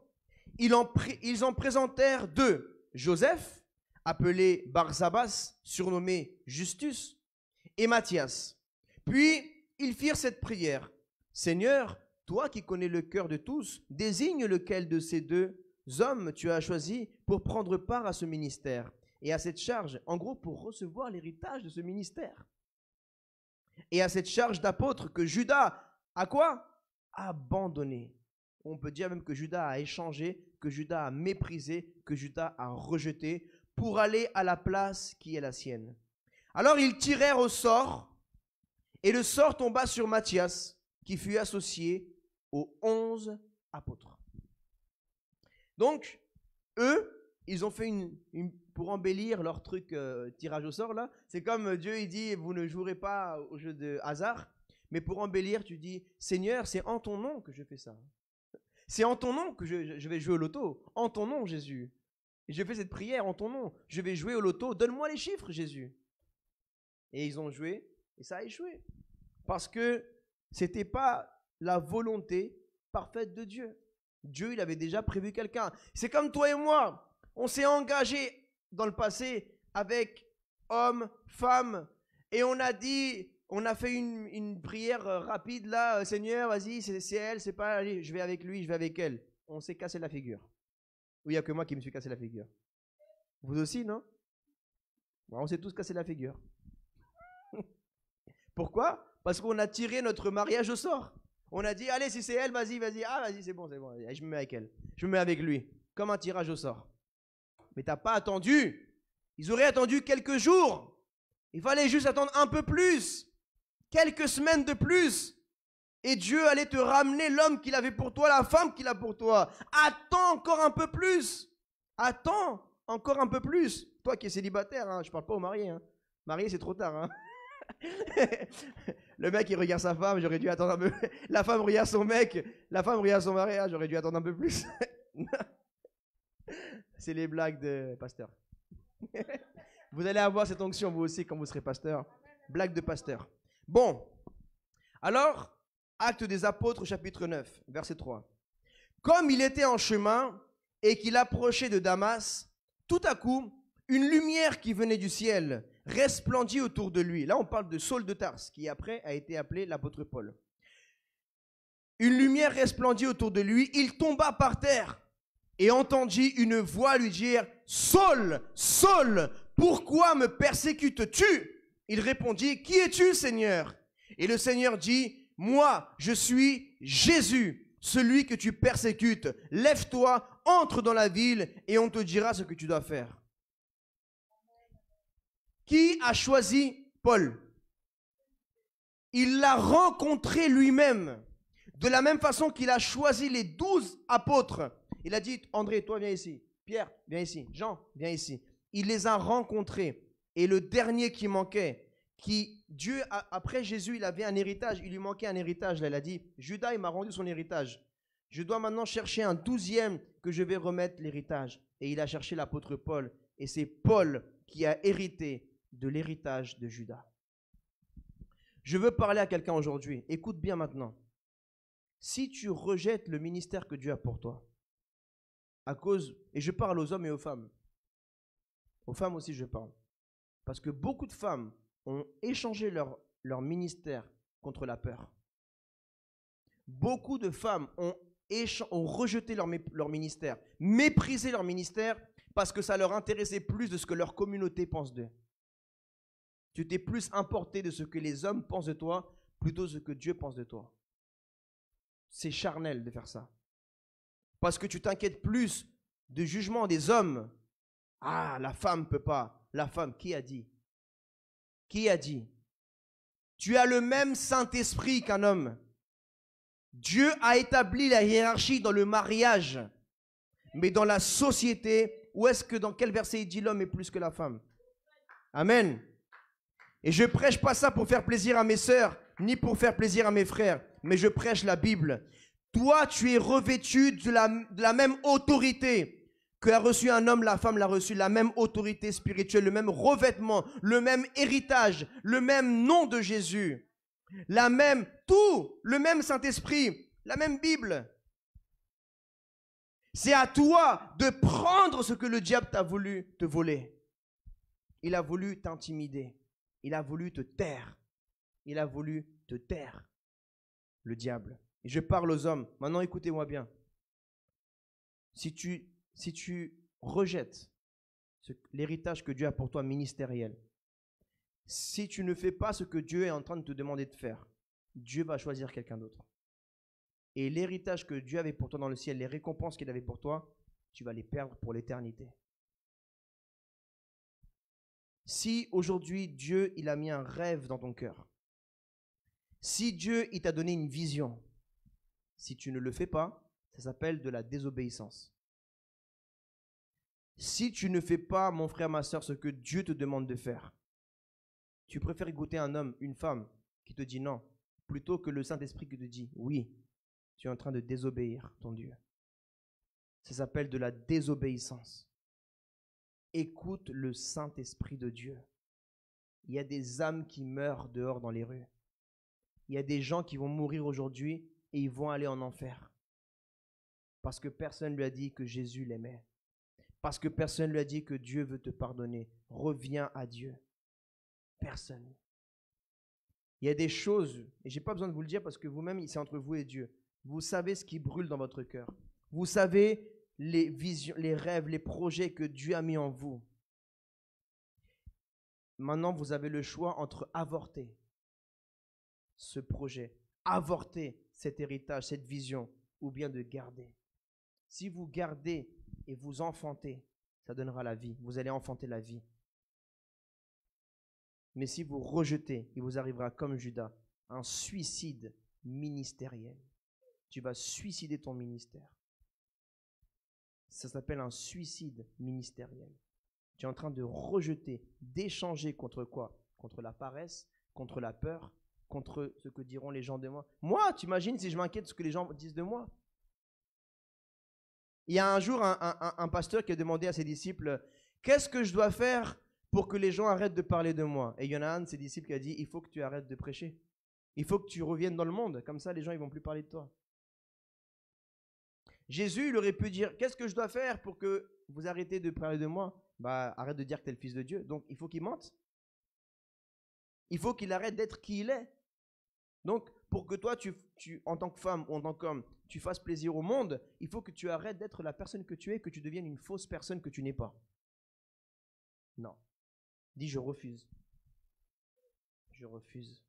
Je refuse ce que le monde me dit et j'accepte ce que Dieu dit de moi. Parce que dans le ciel, il n'y aura plus ta communauté.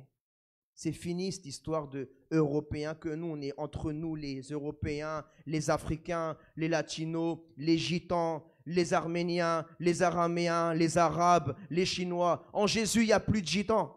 En Jésus, il n'y a plus de Latinos. En Jésus, il n'y a plus d'Africains. En Jésus, il n'y a plus d'Européens. Qu'est-ce que tu me racontes de ma communauté, ma communauté? Ta communauté, c'est les chrétiens, mon frère. Quelle communauté de quoi? Ta communauté de Adam, adamique, par la chair. Elle est où la vraie communauté céleste? Avant d'être gitan, avant d'être latino, avant d'être africain, avant d'être arabe, avant d'être chinois, tu es un enfant de Dieu. Qu'est-ce que tu me parles de ta communauté, mon ami? Amen. Avant d'être une femme, avant d'être un homme, tu es un enfant de Dieu, tu es de l'esprit. Et dans l'esprit, il n'y aura plus d'homme ni femme dans le ciel. Qu'est-ce que tu me parles de masculin, féminin? Tu es encore dans les choses d'en bas, tu n'es pas dans les choses d'en haut. Tu es encore au lait, il te manque la viande spirituelle. Les gens qui te parlent que la femme, que l'homme, c'est des gens qui sont encore c'est des bébés spirituels. Ils sont encore au lait, ils n'ont pas la viande. Les pharisiens sont venus dire à Jésus, Jésus, si une femme, elle est mariée à un homme, son premier mari, il meurt, et après elle se remarie, le deuxième, il meurt. Quand il se retrouve dans le ciel, il y aura ces deux hommes, les deux maris. Lequel sera son mari? Le premier ou le deuxième? Jésus, il a regardé, il a dit, non mais vous là, vous êtes vraiment loin. Franchement, vous êtes à l'ouest. Il leur a dit, écoute, ni le premier, ni le deuxième. Dans le ciel, il n'y aura ni homme, ni femme. Les hommes ne prendront pas de femmes, les femmes ne prendront pas d'hommes. Voilà mon frère, toi mon frère, c'est bien que tu le saches. Parce que dans l'islam, il te dit qu'il y aura 70 vierges pour toi. C'est faux, frère. Dans le ciel, il n'y aura pas 70 vierges pour toi. C'est faux. Dans le ciel, il n'y a pas des plaisirs charnels. Excusez-moi de vous dire ça, mais les plaisirs sexuels, c'est dans la terre, c'est pas dans le ciel. Dans le ciel, il n'y a pas de vierges, il n'y a pas des trucs charnels. C'est il n'y a que des choses spirituelles. Les gens qui t'ont dit ça, ils t'ont menti, mon frère. Il faut que tu reviennes à la vérité. Dieu, il n'a pas créé Adam, Aïcha, Hawa. Il a créé Adam et Hawa. Il n'a pas créé Aïcha, Fatima. Il a créé juste un homme, une femme. C'est la réalité. Le plan parfait de Dieu, c'est un homme, une femme. Il n'y a pas de Adam et Frédéric, Adam et Mamadou, Adam et Abdelkarim, Adam et Diego. Non. Adam et Ève. Il n'a pas créé Ève et Gertrude, Ève et Sarah. Non, il a créé homme et femme. C'est le plan parfait. Maintenant, nous, on a déformé les choses de Dieu. Et après, on veut se justifier nous-mêmes. Mais notre justification à nous, c'est une abomination devant Dieu. Laisse Dieu te justifier. Toi, repens-toi. Quand moi, je suis venu à Dieu, tu crois que j'étais parfait? Mais même aujourd'hui, je ne suis pas parfait. Et Dieu m'a dit, tu n'auras qu'une seule femme, c'est fini la drogue, c'est fini le shit, c'est fini la vente, c'est fini les boîtes de nuit, c'est fini la salsa, c'est fini le reggaeton.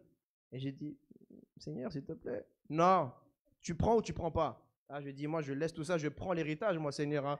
Des femmes, je m'en fous devant toi, je serai tout seul, mon Seigneur. Quand tu vas mourir, mon ami, tu n'emporteras pas toutes les femmes que tu as eues. Quand tu vas mourir, ma soeur, tu n'emporteras pas tous les hommes que tu as eus. Quand tu vas mourir, tu n'emporteras pas toutes tes voitures, tes immeubles, toutes tes choses. Tu vas être seul devant ton Créateur. Et même les gens qui te disaient, fais pas ci, fais pas ça, tu seras seul devant Dieu. Dieu va te dire, ma fille, pourquoi tu m'as désobéi? Pourquoi tu n'as pas sauvé les âmes? Pourquoi tu n'as pas prêché? Pourquoi tu n'as pas enseigné? Ah, mais ma communauté m'a dit. Elle est où ta communauté? Toi, tu vas regarder à gauche, à droite, il n'y aura plus personne. Ils vont être comme Pilate, ils vont se laver les mains, ils vont dire, ah moi je sais pas, c'est entre toi et Dieu. Le même qui t'a dit, la femme ne prêche pas devant Dieu, ils vont dire, arrête de me regarder toi, ne me regarde même pas. Le même qui t'a dit, la femme ne prêche pas, demain devant Dieu, il va être comme Pilate, il va se laver les mains. Il va dire, ah c'est entre toi et Dieu. Hein. Et toi tu vas dire, mais tu m'avais dit que je ne pouvais pas prêcher. Il va dire, arrête de me parler, dis pas mon nom toi devant Dieu, hein. Dis pas mon nom. Je te dis aujourd'hui, Dieu est en train de vous parler aujourd'hui, les hommes et les femmes. il y a des gens qui meurent en enfer là. Tu crois que c'est une histoire de femme ou d'homme? Tu crois que tu vas... Ça veut dire que toi, l'amour que tu as pour Dieu, il se résume que là, il y a une âme qui va aller en enfer. Et si une femme va aller la sauver, pour toi, tu vas dire non, non, non, laisse-le crever plutôt qu'une femme va lui prêcher. C'est ça que tu es en train de dire. Laisse crever ce mec, laisse crever cette femme, qu'il aille en enfer, mais toi, femme, tu prêches pas, tu lui sauves pas, tu lui prêches pas l'évangile. Qu'il aille en enfer. C'est ça que tu es en train de dire. Quand tu dis que la femme ne prêche pas, ça veut dire que toi, tu n'es pas avec ta femme H24. Des fois, il y a les sœurs qui sont dans un endroit. Elles veulent prêcher l'évangile. Elles veulent évangéliser. Pas que témoigner. Je n'ai pas dit témoigner, j'ai dit évangéliser. Témoigner, c'est témoigner. Prêcher, c'est prêcher. Enseigner, c'est enseigner. Et moi, je te dis, la femme peut témoigner, prêcher, enseigner. Et tu peux venir me voir avec la Bible, on va résumer ça ensemble. On va voir la parole de Dieu parce que la même autorité, homme, que tu as reçue, qui te donne l'autorité d'enseigner, de prêcher, de témoigner, c'est la même autorité spirituelle que la femme a reçue, le revêtement de Christ, le même Saint-Esprit. Et si toi, tu es seul dans la rue, et je peux même aller plus loin encore, dans le ministère de la femme, les scandales dans les églises, ça vient des hommes ou des femmes? Voilà. T'entends jamais un scandale qui vient d'une femme. C'est toujours nous les hommes. C'est vrai ou pas? C'est la vérité. Les femmes, elles sont fidèles. Nous les hommes, on n'est pas aussi fidèles que les femmes. Les scandales que tu entends des pasteurs, c'est quoi? C'est des hommes. C'est pas les femmes. Voilà. En ce moment, je te dis, les gens, le réveil en France, là, dans les rues, c'est des femmes qui sont en train de le faire. C'est des femmes qui ont un cœur de maman. Empêche une femme de nourrir son enfant, tu vas voir ce qui va t'arriver. Empêche une maman. Empêche une lionne. C'est qui chasse à la... Même Dieu, dans sa création, il a montré. Mon ami, tu viens d'Afrique. C'est qui chasse? C'est le lion ou les lionnes? Les lionnes. C'est les lionnes qui vont gagner les âmes. C'est les lionnes qui vont évangéliser. Mais je ne dis pas là que nous les hommes, on ne doit pas faire. Nous avons reçu l'autorité. Il est certes, il est vrai, que la femme soit soumise à son mari. Moi, j'ai dit à ma femme, il y a un autre gars qui vient de dire de prêcher, tu lui dis, viens voir mon mari, et moi, je vais lui régler son compte. Je vais parler avec lui. Et je vais lui dire, regarde, tu ne dis plus jamais à ma femme, parce que c'est moi qui ai le droit sur ma femme, c'est pas toi. Amen. Un autre homme qui vient voir ta femme, il est en train de te défier ton autorité. Parce que moi, j'autorise ma femme à prêcher. Et la chef de ma femme, c'est moi. Alors toi, l'autre homme, tu crois avoir le droit sur ma femme, mon ami? C'est vrai ou pas? Un autre homme qui vient voir ta femme et te dit, il te désautorise. Ça veut dire que toi, tu donnes une autorisation à ta femme parce que tu as aussi l'autorité de Dieu dans ta vie. La Bible dit, l'homme est le chef de la femme. C'est vrai ou pas, les femmes? Amen. Mes sœurs, c'est vrai ou pas? J'entends pas. L'homme est le chef de la femme, oui ou non? Oui. D'accord. Là, on est d'accord. Ça, je le prêche. La Bible dit que l'homme aime sa femme comme Christ a aimé l'Église. Amen, les mecs? Ah, là, j'entends plus de amen. Hein? Parce que vous savez que c'est plus dur d'aimer sa femme comme Christ a aimé l'Église que pour une femme de se soumettre à Jésus comme l'Église à un homme comme l'Église se soumet à Christ. C'est plus dur pour nous. Vous, vous avez juste à vous soumettre, c'est tout. Nous, on doit vous aimer, vous supporter. Nous, on doit vous aimer, vous supporter comme Jésus supporte l'Église. Ça, c'est plus dur. Ça, c'est plus dur. Ça, c'est plus dur. Je ne sais même pas pourquoi je parle de ça. À la base, c'était l'héritage, le thème. Mais je crois qu'il y a des gens qui devaient entendre ça aujourd'hui. Parce que tu ne peux pas recevoir un héritage pleinement si tu as encore trop de raisonnement humain, terrestre, de tes traditions, de ta communauté. Tu ne vas pas recevoir ton héritage. Tu vas recevoir ton héritage qu'à moitié. Alors revenons à l'apôtre Paul et Judas. Judas. Dieu avait des plans merveilleux pour Judas. Mais Judas, il a laissé entrer Satan dans son cœur. Il a rejeté son héritage d'apôtre. Et vous savez ce que Dieu avait pour Judas à la base? Allons dans Apocalypse, chapitre 20, verset 4. Ensuite, je vis des trônes, et ceux qui s'y assirent reçurent le pouvoir de juger. Des trônes. Jésus, il avait prévu un trône pour Judas. Il avait prévu un trône pour juger. Mais après, comme il a rejeté son héritage, c'est Judas maintenant qui va se faire juger. Je vis aussi l'âme de ceux qui avaient été décapités à cause du témoignage de Jésus et à cause de la parole de Dieu. Tous ceux qui n'avaient pas adoré la bête ni son image et qui n'avaient pas reçu sa marque sur le front ni sur la main. Ils revinrent à la vie et ils régnèrent avec Christ pendant 1000 ans. Apocalypse chapitre 21, 14. La muraille de la ville avait combien de fondations? 12. Est-ce qu'elle en avait 11? Elle en avait 12. Tu crois que Jésus ne savait pas que Judas allait le trahir? Puisque Jésus est Dieu et que Jésus sait tout, même il connaissait les pensées des pharisiens. Avant même de venir, quand il a dit, Judas, tu me prends la carte bleue, toi tu t'occupes de ma trésorerie. Avant même qu'il donne sa carte bleue à Judas, il savait déjà que Judas allait lui piquer de l'argent. Mais il a quand même donné. Vous croyez qu'il ne savait pas? Et si vraiment Dieu n'avait, la volonté parfaite de Dieu n'était pas avait un plan, il avait un plan pour Judas. Dieu, la volonté de Dieu n'était pas que Adam et Ève chutent. C'était pas ça la volonté de Dieu. La volonté de Dieu, c'était qu'il marche dans l'obéissance. La volonté de Dieu pour toi, c'est que tu marches dans l'obéissance à la parole de Dieu. Et que si tu es tombé, tu te repens, tu te relèves et tu continues à marcher dans le chemin étroit qui mène à la vie éternelle. Et tu ne restes pas dans le chemin qui est large et facile qui mène à la perdition et à l'enfer. La muraille de la ville avait 12 fondations qui portaient les noms des 12 apôtres de l'agneau. Il y avait une fondation qui portait le nom de Judas. Alors tu me diras, ah, mais attends, si Dieu l'a écrit, Dieu ne peut pas l'effacer. Ah bon? Dieu ne peut pas effacer. Alors qu'est-ce que Dieu il a dit à Moïse quand il avait le peuple d'Israël, hein? Il a dit à Moïse, Moussa, il a dit à Moïse, je vais effacer leur nom du livre de la vie. Tu crois que Dieu n'a pas d'effaceur? Tu crois qu'il n'y a que toi qui es un effaceur? Toi, toi, tu peux effacer Dieu dans ta vie et tu crois que Dieu ne peut pas t'effacer. Tu crois que toi, tu as l'autorité pour dire, aujourd'hui, je t'efface de ma vie, Dieu. Tu crois que toi, tu as un droit que lui n'a pas, Dieu? S'il veut, Dieu, il t'efface maintenant. Il t'efface. Mais s'il ne t'a pas encore effacé, c'est parce qu'il a la miséricorde de toi. Et il est patient, il attend encore que tu te repentes de ton péché. Mais si tu continues dans ton péché, Dieu va prendre son effaceur avec des larmes. Et il va effacer ton nom. Dis à ton voisin, ne te fais pas effacer. Judas. Jésus aimait Judas.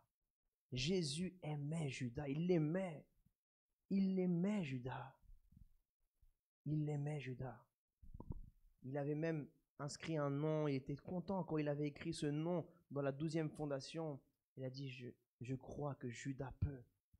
Mais Judas, il a préféré 30 pièces. Quelles sont tes 30 pièces aujourd'hui? Quel est le fruit que tu veux échanger aujourd'hui contre ton héritage? Quel est ce plat de lentilles que tu veux échanger? Est-ce un homme? Est-ce une femme? Est-ce des plaisirs de ce monde? Est-ce l'incrédulité? Est-ce la peur? Est-ce la rancune? La haine? Tu ne veux pas pardonner quelqu'un? Qu'est-ce qu'aujourd'hui est en train de t'empêcher d'avoir ton héritage? Et vous savez, si Dieu efface votre nom d'une mission, parce qu'il se peut que Dieu n'efface pas votre nom du ciel, parce que vous avez accepté Jésus. Mais si vous désobéissez à une mission que Dieu vous confie sur la terre, il y avait ton nom dans cette mission et dans une récompense qui allait être engendrée par cette mission-là. Donc si tu désobéis cette mission, ton nom, il n'est pas effacé du ciel, mais par contre, de la récompense, on va enlever ton nom, on va dire, à la place, au lieu de mettre Judas, ils vont mettre Paul. Maintenant, c'est Paul.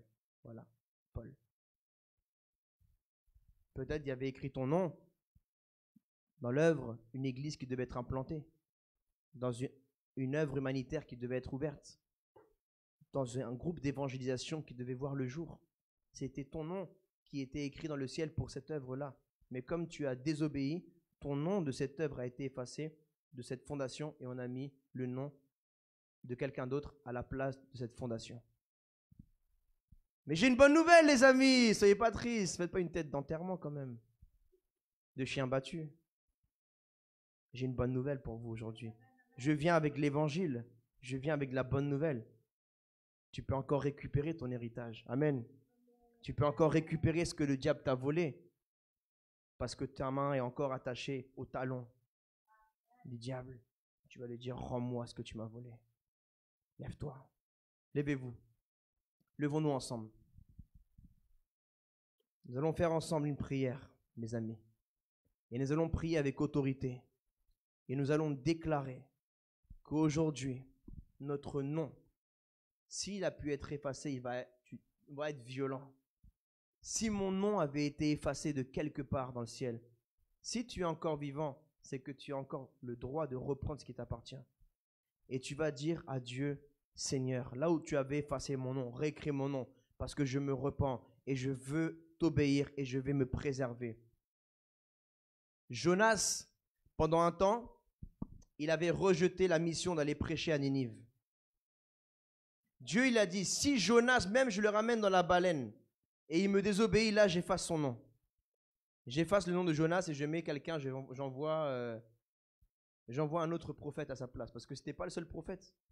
Toi, tu crois que tu es la seule prophétesse, tu es le seul prophète. Il y en a encore 7000. 7000. Jonas, il a dit finalement, Seigneur, remets mon nom. Là-bas, la récompense dans le ciel, elle est pour moi. Elle est pour moi, j'ai dit, Seigneur. Hein. Je vais aller prêcher à Ninive. C'est moi qui vais avoir cette récompense dans le ciel. Et je vais te faire plaisir, Seigneur. Alors aujourd'hui, on va faire une prière. On va prier que là où notre nom avait été effacé, qu'il soit réécrit. Les fondations dans le ciel, les récompenses dans le ciel qui portaient notre nom, qui avaient été effacées et qui allaient être données à quelqu'un d'autre, cet héritage, ce cadeau. Maintenant, que le Seigneur nous fasse grâce. Au nom de Jésus-Christ, nous allons nous repentir parce que nous avons commis le péché. Nous avons donné notre corps à l'impudicité. Nos yeux ont vu des perversions. Nos mains ont touché des choses qu'elles n'auraient jamais dû toucher. Nos paroles ont confessé des choses qu'elles n'auraient jamais dû confesser. Commence à parler à Dieu et à faire une prière de repentance là où tu es.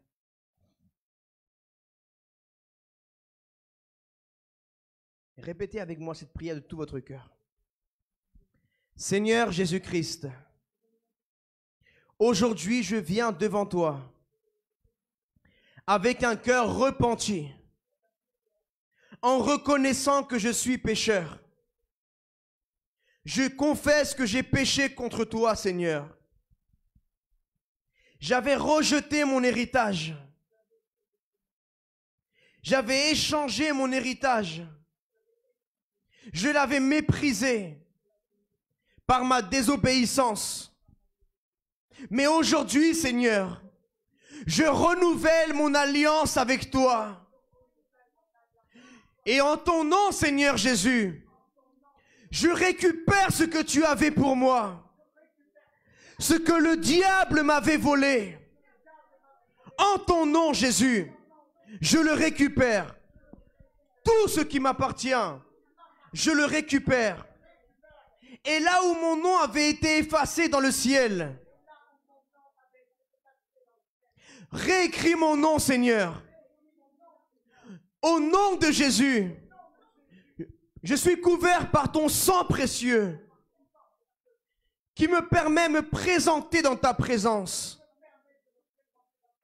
Sainte, en confessant, Jésus, que tu es le Fils de Dieu, mon Seigneur et mon Sauveur, que tu as porté mon péché à la croix, que tu es mort et que tu es ressuscité pour sauver mon âme, pour me donner la paternité de Dieu le Père, pour m'adopter. Je déclare que je suis un enfant de Dieu, que je suis co-héritier de Christ, que mon nom est écrit dans le livre de la vie. Souviens-toi de moi, Seigneur Jésus, le jour où tu reviendras dans toute ta gloire, avec tous tes saints anges. Souviens-toi de moi. Je t'aime, Seigneur. Tu es l'amour de ma vie. Pardonne-moi, je t'en supplie, parce que j'avais piétiné ton sang. Je t'avais rejeté. Je t'avais endurci mon cœur. Je m'étais éloigné de toi. Mais aujourd'hui, je reviens à toi. Je t'aime. Je t'aime, mon Dieu. Je t'aime, je t'en supplie, pardonne-moi. Ne me rejette pas, Seigneur. Redonne-moi tout ce que tu avais pour moi. Au nom de Jésus. Amen. Acclamons le Seigneur. Acclame le Seigneur. Remercie-le. Remercie-le pour sa bonté, pour son amour, pour sa miséricorde. Et salue ton voisin, ta voisine de loin. Fais-lui un beau sourire en respectant les gestes barrières. Fais-lui un beau sourire et dis-lui: n'échange pas ton héritage. Récupère ton héritage. Dis-lui: récupère ton héritage. Que Dieu vous bénisse. Le thème d'aujourd'hui était « N'échange pas ton héritage ». Et nous vous invitons à l'église Jésus mon refuge Marseille chaque samedi à 14 h et chaque dimanche à 9 h. Que Dieu vous bénisse.